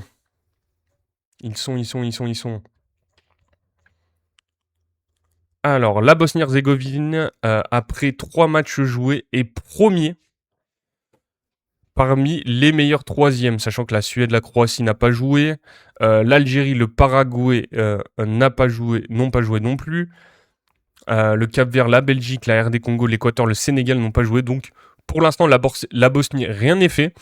Mais ils ont 4 points, donc ils sont en bonne position pour passer en 16e de finale. Voilà, but, donc 3-1 pour cette équipe bosnienne. Et je voulais parler d'un joueur. Alors, il y a aussi, évidemment, le crack Bajraktarevic dans cette équipe bosnienne, mais il y en a un autre, Alay Begovic, prend son envol et incarne l'avenir radieux de la Bosnie. C'est un article de Josh Donaldson pour Flashcore. En entrant dans le stade aux côtés de milliers de supporters de la Bosnie-Herzégovine pour ce match décisif face au Qatar à Seattle, tous chantaient le nom d'un joueur, Edin Dzeko, mais après la rencontre, un nouveau nom pourrait bien devenir leur prochain hymne.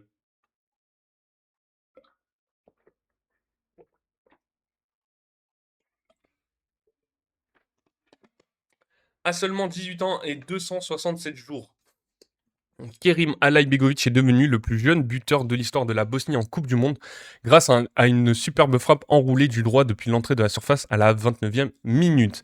Et le 8e plus jeune joueur de l'histoire de la compétition. Son but splendide a offert un précieux coup de boost à la sélection balkanique devant un public acquis à sa cote qui s'est imposé 3-1 face au Qatar pour quasiment valider sa qualification pour les 32e de finale. Il faudra désormais attendre pour savoir si leur bilan sera suffisant pour poursuivre l'aventure. Avec cette attente désormais en tête, Alay Begovic prouve qu'il reste beaucoup de talent dans les rangs bosniens une fois que leur talisman Dzeko aura raccroché les crampons. Les deux joueurs sont à des stades totalement opposés de leur carrière. À 40 ans, Dzeko est le doyen du groupe et compte 22 ans de plus que son jeune coéquipier. Il a fêté sa 150e sélection lors de la victoire contre le Qatar, alors que le jeune Alay Begovic honorait sa 7e cape. Mais malgré cet écart, c'est bien le joueur de 18 ans qui s'est illustré sous la chaleur de Seattle. Rapide dans ses prises de balles, solide dans les duels, sa puissance physique ne laissait pas deviner son âge. Mais c'est surtout sa confiance qui a marqué les esprits et son but en est la parfaite illustration. En repiquant depuis la gauche à l'entrée de la surface, il a effacé 3 défenseurs qataris avant d'armer une frappe imparable. La puissance et la précision de son tir n'ont laissé aucune chance au gardien Mahmoud Abou Nada. Euh, L'ailier actuellement sous contrat avec le RB Salzbourg a réussi 6 de ses 9 dribbles, démontrant toute sa technique et a remporté la majorité de ses duels. Sa valeur marchande actuelle est estimée à 22,2 millions d'euros, un chiffre qui devrait grimper après la Coupe du Monde. Son gardien Nicolas Vasil n'a pas tari d'éloges à son sujet en zone mixte.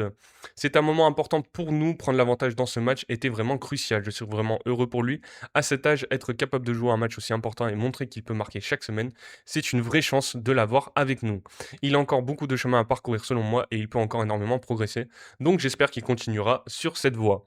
Après la rencontre, Alay Begovic a été élu joueur du match, a expliqué en bosnien qu'il s'agissait du plus beau but de sa carrière. S'il poursuit cette lancée, cette affirmation pourrait vite être dépassée. Donc voilà, hein, Kerim Alay-Begovic, joueur de Salzbourg, hein, qui a pas mal où il y a pas mal de rumeurs, et à mon avis, après son mondial, il aura toujours encore plus d'offres. Voilà, on parle de l'Atalanta, de la Roma, donc des clubs plutôt italiens. On voit Newcastle aussi, Sunderland, le Napoli, l'Inter. Donc voilà, il va avoir des propositions après ce mondial. Salut à Mathias qui est présent sur le live. Bonjour, c'est qui va gagner la Coupe du Monde selon vous? Alors, évidemment, moi j'aimerais clairement que ça soit la France qui gagne la Coupe du Monde, hein. Ça, il n'y a pas de secret. Après, si on doit être totalement objectif, voilà, en début de mondial, on en avait parlé. Mais pour moi, le favori de cette Coupe du Monde, j'ai pas pris trop de risques. Je pense que ça peut être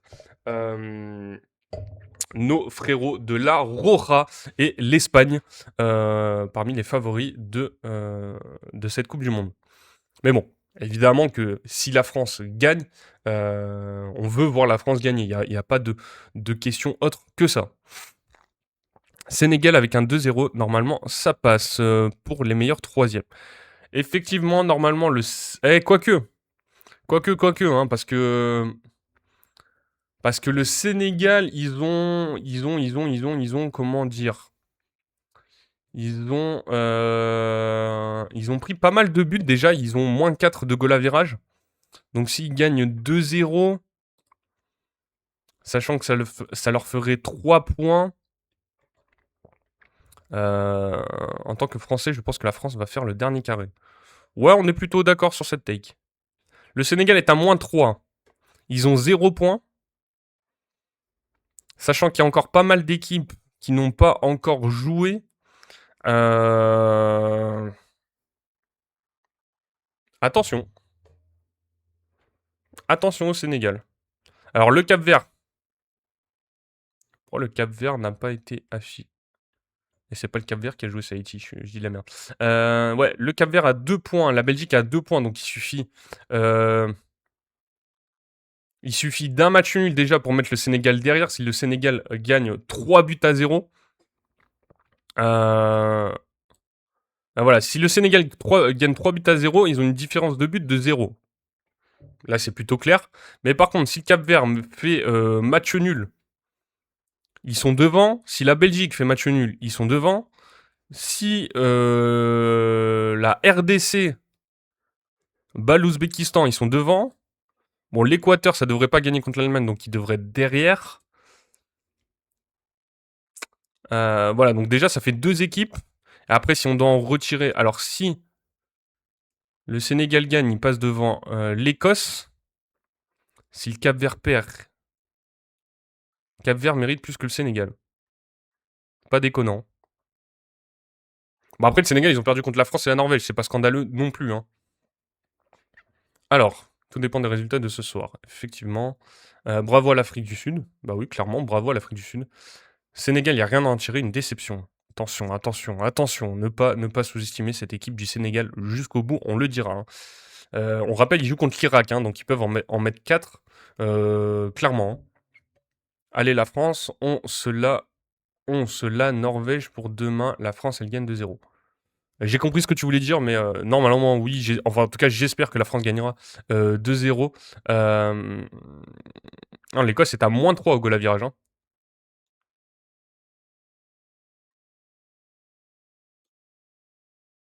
Ils ont pris 3 hier contre le Brésil. Sénégal 0 points, c'est inadmissible.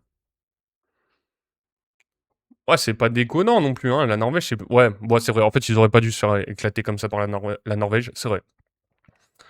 16e, c'est France-Suède. 16e, ben, on sait pas en fait, parce que ça sera le meilleur 3e de plusieurs poules. Donc pour le coup, il n'y a pas trop d'infos concernant ça.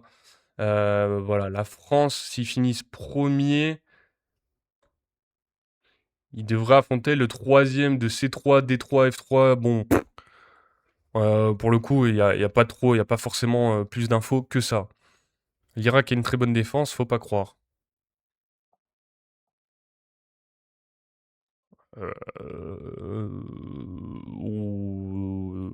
Non, non, faut croire que l'Irak a pas une grande défense. À la limite, tu me dis l'attaque de l'Irak, oui, mais la défense de l'Irak, non, faut pas déconner non plus. Côte d'Ivoire, ouais, non, mais il y a trop de possibilités. Hein. Il y a 4 équipes possibles, donc pour l'instant, voilà, se projeter sur la suite. Déjà, battons la Norvège, finissons premier du groupe, et après, on verra. Et Mbappé, meilleur buteur de la Coupe du Monde, pour le moment, je le souhaite au fond du cœur. Du fond du cœur, mon ami. Pardon, c'est Messi pour le moment. Oui, qui finira aussi meilleur buteur de cette compétition? Tout à l'heure, hein, le frérot dans le chat Twitch qui nous posait la question quel est le plus beau but de cette Coupe du Monde? N'hésitez pas à répondre, les amis, ça m'intéresse aussi. Et après, pour le meilleur buteur, bah ouais, évidemment qu'on aimerait voir Mbappé. En tout cas, moi, j'aimerais bien, alors peu importe qui, hein, mais j'aimerais bien voir le record de Juste Fontaine tomber.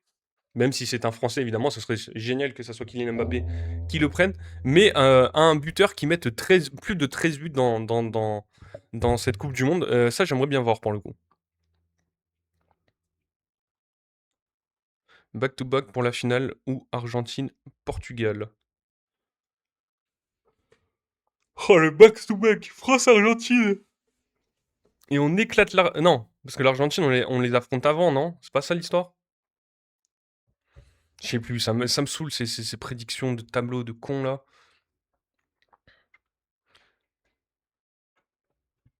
Bon, on veut juste que la France gagne la Coupe du Monde, le reste, hein, peu importe qui on a affronté. J'en ai rien à foutre. Alors, il nous reste une petite demi-heure dans ce live, donc on va continuer tranquillement. Merci à UserRB90 pour le follow. Bienvenue dans la communauté Atrix, ça fait extrêmement plaisir que vous soyez de plus en plus nombreux. Ça sera plus clair à partir des 16e. Effectivement, hein, ça sera clairement plus clair, là, hein, les tableaux seront dessinés, donc on en parlera plus tard. Sur les matchs de hier soir, le Mexique quand même qui s'est imposé 3-0 contre cette équipe de République tchèque, avec des buts de Chavez Garcia, Quinones et Fidalgo. Voilà, la République tchèque décevante aussi dans leur mondial. Le Mexique, invaincu, 0 but encaissé, et qui devrait jouer jusqu'au 8e, s'ils vont jusqu'en 8e, à domicile. Donc voilà, très très positif pour cette équipe du Mexique, en plus avec la belle histoire de Memo Ochoa qui est rentré hier soir, alors je sais plus c'était à quel moment, voilà, 78e minute, qui rentre pour participer à son 6e mondial. Voilà, c'est plutôt la belle histoire, en plus derrière le Mexique marque. Donc tout est au vert pour cette équipe du Mexique. Voilà, avec une équipe très très très très intéressante, hein, pour le coup. Des joueurs qu'en tout cas moi je connaissais pas forcément, mais qui sont au rendez-vous. Hein. Comment ça, c'est la Coupe du Monde? Alors, attends, pardon. Pas d'Argentine. On a bien vu le tacle Messi contre l'Algérie mérité, carton rouge. Ok. C'est ça aussi la Coupe du Monde. Les petites injustices. Oui et non, c'est vraiment du... On va pas dire de la corruption, on n'est pas dans des mots là, mais voilà. Le Messi privilège, quoi. On va pas se mentir que... C'est... voilà, créer des injustices. Alors ok, on a eu les fameuses mains de Dieu de Diego Maradona. Il y a eu 2-3 trucs quand même, mais merde quoi, avec la VAR aujourd'hui actuellement en Coupe du Monde, que Messi il ait pas mangé ce carton rouge. Alors on va pas faire le rageux, hein, mais ça reste quand même un petit scandale quoi, un petit scandale. Et clairement, si on veut de l'équité sportive, Messi aurait dû être expulsé. Il aurait pas joué le dernier match, il aurait pas mis un doublé. Voilà. Voilà, si on est totalement honnête, bon, il aurait clairement dû se faire expulser. L'arbitre, il peut refuser de regarder la VAR s'il trouve que c'est pas utile. Ouais, ouais, je veux bien. Mais bon, son... son assistant, il a quand même le droit de lui dire, bah frérot, regarde quand même, il y a un petit truc quoi. L'autre, il lui écrase le mollet. Ah ouais, s'il veut pas, il veut pas, bah ouais, tu m'étonnes. Y a pas d'argument là dans l'histoire.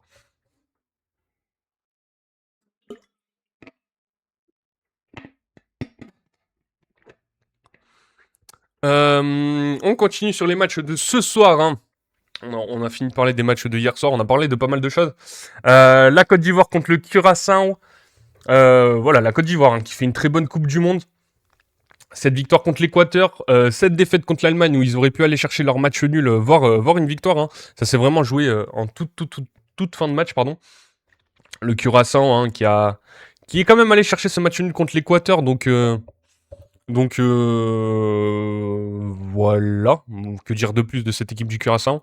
Mais la Côte d'Ivoire clairement favorite, 1,15 de cote. On voit une cote à 20 pour cette équipe du Curaçao. Une équipe très intéressante, surtout cette attaque hein, ivoirienne. Les deux joueurs sur le côté, Amad Diallo, Yann Diomandé. Vraiment, ça a mis le feu, même avec Anjuan Boni, le joueur de l'Inter, pardon. Et avec des milieux de terrain plutôt pas mal. On va parler de Christ Inao Oulay et cette équipe de Côte d'Ivoire hein, qui est clairement favorite, hein, emmenée par l'ancien niçois Emers Faé. J'aime Messi, mais c'est le geste de trop. Ah, pour le coup là, moi c'était pas nécessaire en plus. Pourquoi? Bref. Christ Inao Oulay, l'autre révélation de la Côte d'Ivoire dans ce mondial. Un article d'Anna Caro pour Flashcore. Si Yann Diomandé a fait les gros titres et serait en passe de rejoindre Liverpool contre une somme record après seulement 2 matchs de Coupe du Monde, une autre pépite fait parler en Côte d'Ivoire. Christ Inao Oulay, le milieu de terrain de Trabzonspor que les amateurs de Ligue 2 connaissent bien pour l'avoir vu évoluer du côté de Bastia, est en train de marquer les esprits aux États-Unis, ayant déjà réussi à se faire une place de titulaire dans le 11 des Mersaillais. Il a clairement pris la place hein, de John Michael Seri. Mais ouais, c'est déjà, on en avait parlé lors de la... Pour ceux qui me suivent sur YouTube, j'avais fait une vidéo sur la preview de la enfin sur la preview de la CAN, pardon, et on avait parlé des joueurs qui pouvaient être des pépites, des révélations dans ces équipes africaines. On avait parlé évidemment de Yann Diomandé, mais aussi de Christ Inao Oulay au milieu de terrain. Et il y avait, alors il y en a peut-être un qu'on a moins vu, mais Bazoumana Touré aussi, qui était parmi les joueurs à suivre dans cette équipe ivoirienne. John Michael Seri. 5 dribbles tentés, 5 réussis en 90 minutes face à l'Allemagne. Christ Inao Oulay n'a pas raté un seul geste balle au pied. Une performance de haut vol qui n'est pas passée inaperçue. Le milieu de Trabzonspor est aussi le joueur de moins de 23 ans qui réalise le plus de courses progressives balle au pied par 90 minutes dans ce mondial. À 20 ans, le natif de Yopougon, formé dans la poussière d'une académie ivoirienne, il est devenu en l'espace de quelques semaines l'une des révélations de la compétition. Attention, la Côte d'Ivoire, c'est pas mal. Effectivement, la Côte d'Ivoire, c'est pas mal, je suis d'accord. Son nom circule désormais dans les bureaux du Paris Saint-Germain, de Chelsea et du FC Barcelone. Trabzonspor, qu'il a recruté à l'été 2025 pour 5,5 millions d'euros, n'a aucune intention de s'en séparer facilement. La valeur estimée du joueur sur le marché dépasse déjà les 50 millions d'euros en moins de 2 ans. Le gamin formé à JMG Academy d'Abidjan a traversé la Méditerranée, la Manche, la mer Noire et l'Atlantique. Pas mal pour un joueur qui disputait encore la Nationale 3 avec la réserve de Bastia en novembre 2024. Il a survécu à la Corse aussi, le frérot. Hein. Bonjour, ça va? Eh ben, ça va extrêmement bien. Bienvenue à toi, mon cher TR. Turkish MMA, bienvenue sur ce live. N'hésite pas, si tu as des questions, des affirmations concernant l'actualité football, eh ben, n'hésite pas à venir en discuter avec nous. Tout. Au début, tu joues pieds nus. Wow. Avant les pelouses d'Istanbul et les tribunes nord-américaines, il y a la terre battue de Yopougon. Christina Oulay grandit dans une famille de 11 enfants. Lui est le plus petit des garçons et apprend le football comme la plupart des joueurs africains de sa génération dans la rue, pieds nus au milieu des voitures. À 12 ans, il rejoint la JMG Academy, l'académie fondée par Jean-Marc Guillou, isolé à Djekanou, loin de la ville. Les méthodes y sont radicales. Pas de chaussures au départ, pas de gardien de but, interdiction de jouer en l'air, le beau jeu, vers l'avant, la prise de risque, le jongle. Les crampons se méritent, se souvient-il dans les colonnes de Corse Matin. Au début, tu joues pieds nus, on te fait faire des jongles toute la journée, puis on te donne des baskets et à la fin, des crampons. J'avais 12 ans, ma famille me manquait. C'était très difficile, mais il le fallait. Entre le football et l'école, c'est le football qui gagne presque toujours. J'avoue, ce n'est pas bien, mais je séchais les cours pour jouer dans la rue. Confiait-il en souriant dans les colonnes du journal corse. Des essais à Clermont, au Havre et à Wolfsburg suivront, mais aucun ne débouche sur un contrat. Bonjour la Turquie, ça va, mais vous avez niqué mon pari sportif. Allez les bleus, bah voilà, allez les bleus plutôt. De la Corse à Istanbul, l'histoire prend un tournant lors d'un tournoi international de jeunes au Maroc en 2022. Pierre-Paul Antonetti, recruteur du Sporting Club de Bastia, est dans les tribunes. Une soixantaine d'académies africaines, 2 européennes, et ce petit bonhomme qui joue défenseur central mais porte le ballon vers l'avant comme s'il était attaquant. Rarement un joueur m'avait fait si bonne impression, raconte Antonetti à Corse Matin. Il reviendra au même tournoi l'année suivante.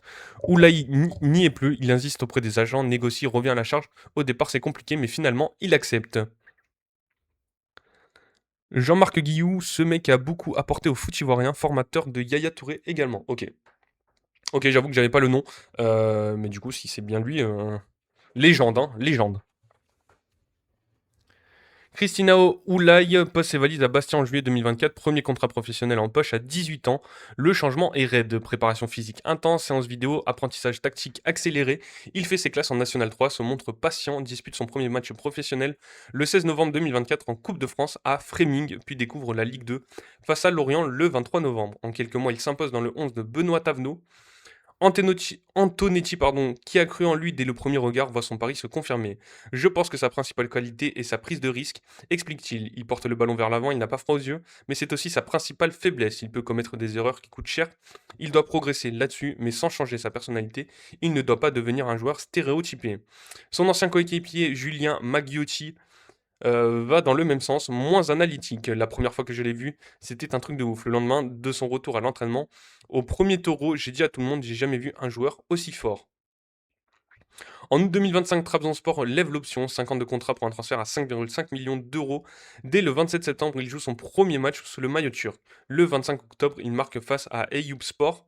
Le but est élu but du mois en Super League. La suite est tout aussi belle. 31 matchs, toutes compétitions confondues, 24 titularisations en championnat, 4 buts et 2 passes décisives, une 3e place en Super League et une Coupe de Turquie. La CAN comme accélérateur. Sa première grande compétition internationale, la CAN 2025, lui sert de rampe de lancement. Entré en cours de tournoi dans le 11 de départ, il est élu homme du match face au Gabon lors de la phase de groupe. Sa prestation ce soir-là est impressionnante. 96% de passes réussies, 64 sur 67, 6 récupérations, 2 interceptions, 7 duels au sol remportés sur 11,3 dribbles réussis sur 4 tentés. Ah non, pardon, 7 duels. Ta gueule. Qu'est-ce qui m'évolue Donc 7 duels au sol remportés sur 11. Et 3 dribbles réussis sur 4 tentés, pardon. Sur l'ensemble de la compétition, il affiche 92,93% de passes réussies, 5 dribbles réussis et 8 tacles, un milieu complet qui régule aussi bien qu'il percute. Lors du match de préparation contre la France avant cette Coupe du Monde à Nantes, entrée en jeu à la 68e minute, il stabilise le milieu en 22 minutes chrono, 94% de passes réussies, 15 sur 16, 100% de réussite dans la moitié adverse. Emers Faé l'intègre dans sa liste des 26 pour le mondial en mai 2026. Yaya Touré, pour moi, c'est la légende africaine, grand respect pour lui. Ah, ben clairement, Yaya Touré, joueur légendaire, hein. Moi qui suis fan de Manchester United, j'avoue que j'avais quand même un sacré œil sur Manchester City quand il était là. Box to box, les deux pieds partout sur le terrain. Tactiquement, Christ Inao Oulai ne rentre pas dans une case. Il peut jouer sentinelle devant la défense ou dans un rôle de relayeur plus haut. Véritable box to box, il combine un volume de jeu important, une vision au-dessus de la moyenne et une qualité technique rare pour son âge. Sa capacité à jouer des deux pieds lui permet de casser les lignes dans les espaces resserrés sans se réorienter. En Super League, cette saison, il affiche 91% de passes réussies, 89% dans le camp adverse, 66% de réussite au dribble, 56% de duels gagnés. 5 ballons récupérés et 2 tacles par match en moyenne. Face à l'Allemagne, malgré la défaite 2-1 de la Côte d'Ivoire, Oulaï a signé la performance la plus remarquée du match côté ivoirien. 5 dribbles tentés, 5 réussis, il devient ainsi le seul joueur à moins de 21 ans à afficher un taux de réussite de 100% au dribble lors d'un match de ce mondial. Le débat tactique qui agite le groupe. L'utilisation d'Oulaye au sein du 11 ivoirien alimente les discussions. Depuis le début de la compétition, longtemps remplaçant de luxe derrière le duo Franck Kessié et Seko Fofana, il finit par faire peser la balance en son sens pour gratter une place de titulaire face à l'Allemagne contre l'Équateur. Seko Fofana avait certes affiché 92% de réussite à la passe, mais seulement un duel au sol gagné sur 4. Contre 4 sur 7 pour Kessié. Face à l'Allemagne, Oulaï signe, lui, l'impressionnante statistique de 10 duels au sol remportés sur 14, plus haut total ivoirien. Contre Curaçao, ce mercredi, les 3 points sont obligatoires pour valider la qualification. Faye devrait logiquement reconduire le 11 qui a tenu tête à l'Allemagne, Christinao Oulay en titulaire. Donc, comme si c'était désormais une évidence, il aura fallu moins de 2 ans de la Nationale 3 Corse à cette Coupe du Monde pour que le nom d'un gamin de Yopougon, s'installe comme une certitude dans le 11 d'une animation bien partie pour se hisser en 16e de finale. Le jeu est découvert à la CAN et il apporte une fraîcheur à l'équipe. Seko Fofana, le drame de cette équipe. Ah, Seko Fofana. Franck Kessié aussi, hein, malgré son but. J'aime beaucoup le joueur, mais on sent que il est en manque de jambes quand même, hein. Il a à peine 20 ans, Inao, effectivement. Contre Curaçao, la Côte d'Ivoire veut vaincre la malédiction à la Coupe du Monde. La Côte d'Ivoire n'a jamais passé le premier tour de la Coupe du Monde en 3 participations, pardon. Elle est à un match d'y parvenir si elle ne perd pas contre Curaçao ce jeudi à l'occasion de la 3e et dernière journée de la phase de groupe. Hein, merci la Coupe du Monde à 48 équipes quand même, hein. Hervé Penaud pour l'équipe, une chaleur étouffante enveloppe le stade d'entraînement des éléphants à Philadelphie en ce début d'après-midi. L'arrosage automatique joue un rôle essentiel pour préparer le terrain. Dans cette étuve, les joueurs sortent s'échauffer à l'ombre d'une tribune. On est dans la canicule française, mais la température dépasse gentiment les 30 degrés en plein cagnard, hein. Les Ivoiriens se moquent de ces conditions, ils ont un objectif en tête ce soir contre Curaçao au pays. Tout le monde leur a répété à l'envi. Jamais une équipe ivoirienne a passé un premier tour. Un match nul leur assurerait la 2e place. En cas de défaite, les Ivoiriens auraient encore une chance de se qualifier en tant que meilleur 3e. C'est vrai que la chaleur là, que ce soit aux États-Unis ou en France, ça fait mal au cul, hein. Je vous avoue que je suis en nage, les amis. En plus, avec l'ordi à côté, j'ai dû fermer pour pas déranger les voisins. Le petit fond vert derrière qui. Je suis dans une espèce de cuve, hein. On se souvient encore de celle de 2014, éjectée quasiment à la dernière seconde sur un penalty de la Grèce ou des plus anciennes, vaincues par des tirages au sort costauds et des arbitrages très moyens. Les éléphants ne se sont plus jamais frottés au monde depuis le Brésil. Même Didier Drogba, même Yaya Touré, même Kolo Touré, même Emers Faé comme joueur ont vu s'échapper ce rêve de grandeur. Il a l'occasion de briser cette malédiction comme sélectionneur et depuis le début de la compétition, les pachydermes ont affiché une belle qualité collective. Faye n'a pas hésité à changer des joueurs, confirmant ainsi que la notion de groupe qu'il met en avant n'est pas seulement un slogan publicitaire. Et ça marche. Le vestiaire avait quitté Toronto après la défaite contre l'Allemagne sur un vrai sentiment de frustration. Cela soulignait en creux la qualité de leur perf et la naissance d'une ambition. On se sent bien, on se sent chanceux, avoué Anjuan Boni mercredi, parce qu'on est proche de faire quelque chose. On a hâte de commencer cette rencontre, il y a eu des grosses générations avant. On doit se servir de ce qui s'est passé. Tout un peuple regardera cet affrontement dans l'espoir d'aller plus haut. Avec cet effectif jeune dénué de l'expérience mondiale, une qualification serait un pas important. On a la capacité de sortir de ce groupe-là et faire Même plus que ça, notez Evan Guessant quand on regarde nos matchs avant la Coupe du Monde. On est vraiment confiant, des gardiens aux attaquants, je pense qu'on a beaucoup de qualité. Reste à le prouver face à Curaçao. Caissier, c'est 2 glissades devant les buts face à l'Allemagne. Ouais, aussi. Pas facile pour les joueurs, j'imagine. Pas l'effort physique sous cette chaleur. Cette génération des éléphants va casser toutes les barrières, je le sens. Ah, effectivement. Alors, autant on peut se plaindre des post-fraîcheurs en tant que spectateur, autant on peut peut-être les comprendre, même si, honnêtement, on est capable de faire des pauses fraîcheurs, de laisser respirer les joueurs pendant les temps de pause, sans faire des pauses de 1 voire 2 minutes. Hein.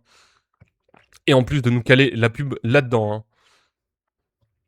Mais c'est vrai que je pense que c'est quand même bien utile cette petite pause fraîcheur. En tout cas, la Côte d'Ivoire est clairement favorite contre le Curaçao. On suivra ça. On suivra aussi le match de l'Allemagne contre l'Équateur. On le voit. Une cote à 1,50 pour l'Allemagne, une cote à 5 pour l'Équateur, même à 5 aussi pour le match nul.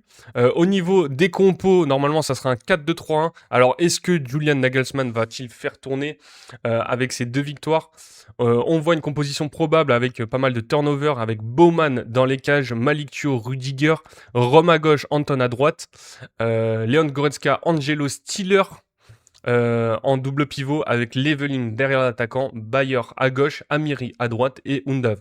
Là, c'est vraiment l'équipe B de l'Allemagne. Côté Curaçao, Galindes dans les cages dans le 3-1-4-2.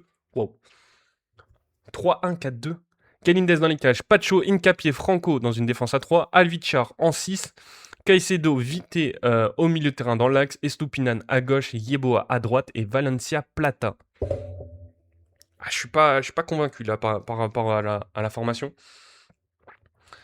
Mais bon, est-ce que Julian Nagelsmann va clairement faire tourner, sachant que Nathaniel Brown, Lennart Karl et Nico Schlotterbeck semblent blessés pour ce match. Enfin, Lennart Karl, du coup, ça a été... je sais même pas s'il est avec l'Allemagne. Bref. Mais il y a quand même le retour dans le 11 d'un joueur allemand. Et c'est celui qui fait débat au sein de la communauté de Adil Rami. Même au sein de la communauté football, hein, honnêtement. C'est souvent Adil Rami qui lui tape dessus. Mais Antonio Rudiger, le retour du bad boy de l'équipe d'Allemagne.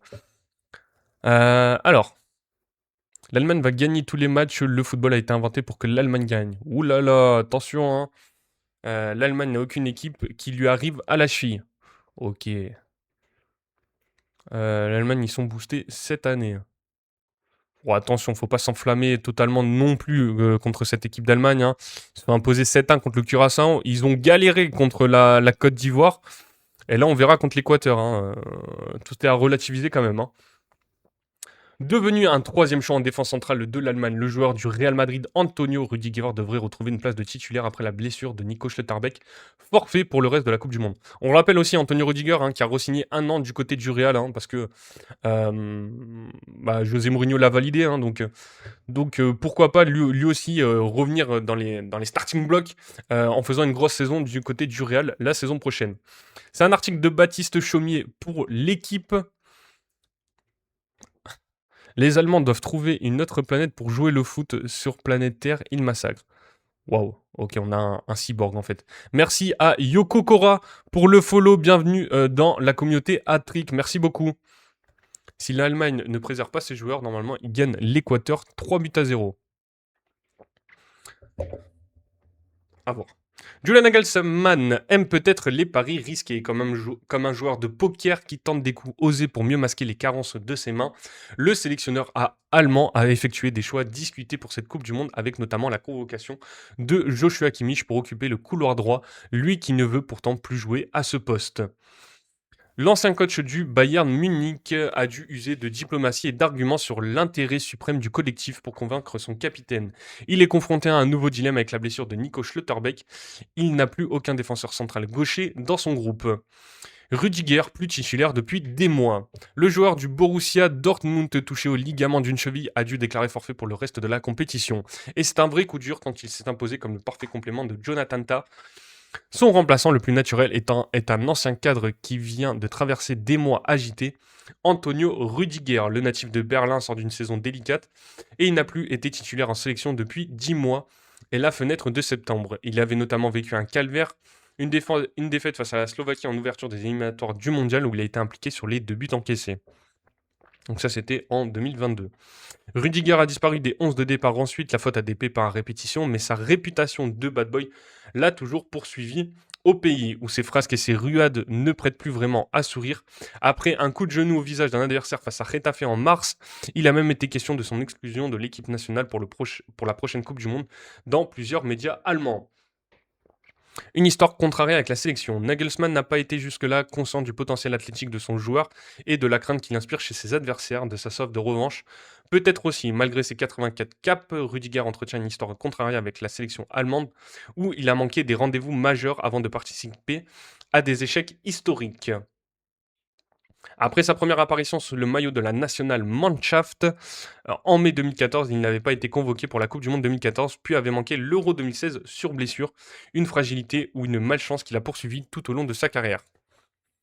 L'équipe allemande s'est rajeunie, c'est parti pour une hégémonie pendant une décennie au moins. Pas totalement objectif, mon ami.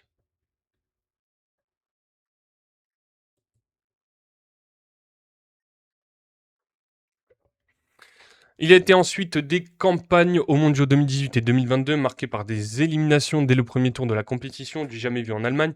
Alors à 33 ans, Rüdiger espère enfin vivre un tournoi plus glorieux. Le dernier très probablement avec le forfait de Schlotterbeck, il a désormais une belle occasion de revenir sur le devant de la scène et de refaire parler de lui. On dirait bien parfois qu'il s'en nourrit. Il est le patron, la nouvelle répartition des rôles entre Ta et Rüdiger après le forfait de Schlotterbeck. On finit sur cet article, les amis, on reviendra demain, on arrêtera pour le live, juste on finit sur l'article concernant une nouvelle fois Antonio Rüdiger. Donc voilà, on a parlé de pas mal de choses dans ce live. Pour le coup, les matchs dont on n'a pas trop parlé, on parlera des résultats évidemment. Japon-Suède, Tunisie-Pays-Bas, Turquie-États-Unis, on en reparlera demain. L'équipe de France, évidemment, on aura un gros bloc sur l'équipe de France, je pense. Là aussi, la question pour les Bleus, est-ce qu'ils doivent-ils finir premier ou deuxième? On en reparlera. Et après, la crédibilité des binationaux, là aussi, c'est un débat qui fait depuis des années l'actualité. On aura l'occasion d'en reparler. Et l'info mercato, Elliot Anderson se rapproche de Manchester City avec un transfert qui pourrait se conclure autour de 150 millions d'euros. Donc voilà, on aura le temps de reparler de tout ça sur les prochains lives. On finit juste avec cette équipe de la National Mannschaft. Il est le patron, la nouvelle répartition des rôles entre Ta et Rüdiger après le forfait de Schlotterbeck. Antonio Rüdiger préférait effacer de leur mémoire leur dernière titularisation avec la sélection nationale lors du faux départ en qualification pour la Coupe du Monde en Slovaquie. Les deux défenseurs centraux ont vécu une soirée cauchemardesque, donc ça on l'a déjà lu après la débâcle de Bratislava. Les médias ont qualifié le duo de risque sécuritaire. Rüdiger étant même moqué comme chef de défense mollasson. Un peu plus de 9 mois après cette prestation désastreuse, Rüdiger doit désormais tenir la défense allemande, unie dans la quête d'une 5e étoile. Quand même, l'Allemagne a 4 étoiles, donc ne jamais sous-estimer des équipes comme celle-là. On l'a bien compris avec Rimienne. Le sélectionneur Julian Nagelsmann fait confiance à ses cadres de plus de 30 ans au physique imposant. Un problème, Rudi Voller se veut rassurant. Rüdiger est certes un autre profil que les très techniques Schlotterbeck, mais il possède ses qualités dans le jeu aérien et dans les duels grâce à sa vitesse, a déclaré le directeur sportif de la DFB sur Magenta TV. Il a également salué la grande expérience du joueur de 33 ans qui vient tout juste de prolonger son contrat avec le recordman de titres en Ligue des Champions, le Real Madrid. C'est ce qu'on vous disait tout à l'heure. Rüdiger, 84 sélections, doit aussi bénéficier des nouvelles qualités du leader de Ta.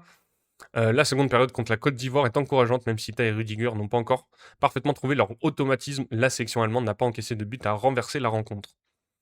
Depuis la défaite en Slovaquie, Nagelsmann n'a plus aligné le duo d'entrée 3 jours après cette prestation très malheureuse. Rüdiger a de nouveau débuté face à l'Irlande du Nord et a cédé sa place à Ta, entré en jeu en fin de match. Ensuite, l'ancien joueur de Stuttgart a été blessé plus longtemps et en mars, le sélectionneur a opté pour Ta et Schlotterbeck dans l'axe. Rüdiger a accepté sans broncher son nouveau rôle, ce qui lui a valu beaucoup de respect au sein du groupe allemand, et il a couvert ses héritiers d'éloges même s'il a reconnu que ce n'était pas facile d'être sur le banc. Selon Rudiger, Ta impose naturellement sa présence rien que par son physique, et Schlotterbeck possède un pied gauche en or.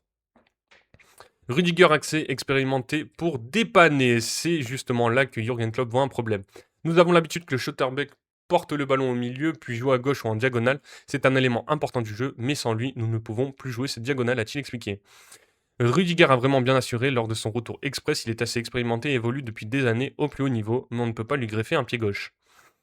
Le jeu de relance du quadruple champion du monde va donc évoluer dès le match contre l'Équateur, la sélection allemande ayant déjà atteint son premier objectif en terminant en tête du groupe. Ta et Rudiger peuvent désormais se préparer pour la phase d'élimination directe. Ils ne veulent surtout pas revivre une soirée comme celle de Bratislava. Voilà pour cette Mannschaft. Donc on verra. Est-ce que Rudiger peut prendre le rôle de Schlotterbeck? Ça va être plutôt compliqué, hein. C'est pas la même qualité technique. Coup dur quand même pour ces Allemands, hein, avec la perte du défenseur du Borussia Dortmund, lui qui est dans pas mal de rumeurs de transfert aussi. C'est fini la grande époque de l'Allemagne, Klaus Ballack, Schweinsteiger. Ouais, Ballack c'était bien avant, hein, quand même, hein. Taille d'origine ivoirienne, cocasse face à la Côte d'Ivoire. Ah ouais? Je savais pas ça. Ok. Donc les amis, on va s'arrêter là pour aujourd'hui. Merci à tous d'avoir été présents. Il est midi 16, donc je vous souhaite un bon appétit, une bonne fin d'après-midi. On se retrouve demain pour l'actualité football. On parlera de tous les matchs de ce soir et de cette nuit évidemment. On parlera du match de l'équipe de France, hein. On aura un gros bloc sur ça et de tous les matchs qui auront lieu demain. Donc merci à tous d'avoir été présents. Merci à tous ceux pour les follow, ceux qui étaient présents sur Twitch, TikTok. N'hésitez pas à venir, pour ceux qui ont raté un peu le live, de voir la rediffusion sur la chaîne YouTube. Ça sera disponible d'ici 1 heure à peu près, le temps que j'upload tout ça. Donc merci à tous. On se retrouve demain 10h midi pour discuter de l'actualité football. Merci à tous d'avoir été présents. Merci Chantal la perruquière pour la force. Et on se retrouve bientôt. Ciao les amis, bonne journée et à demain. Ciao ciao.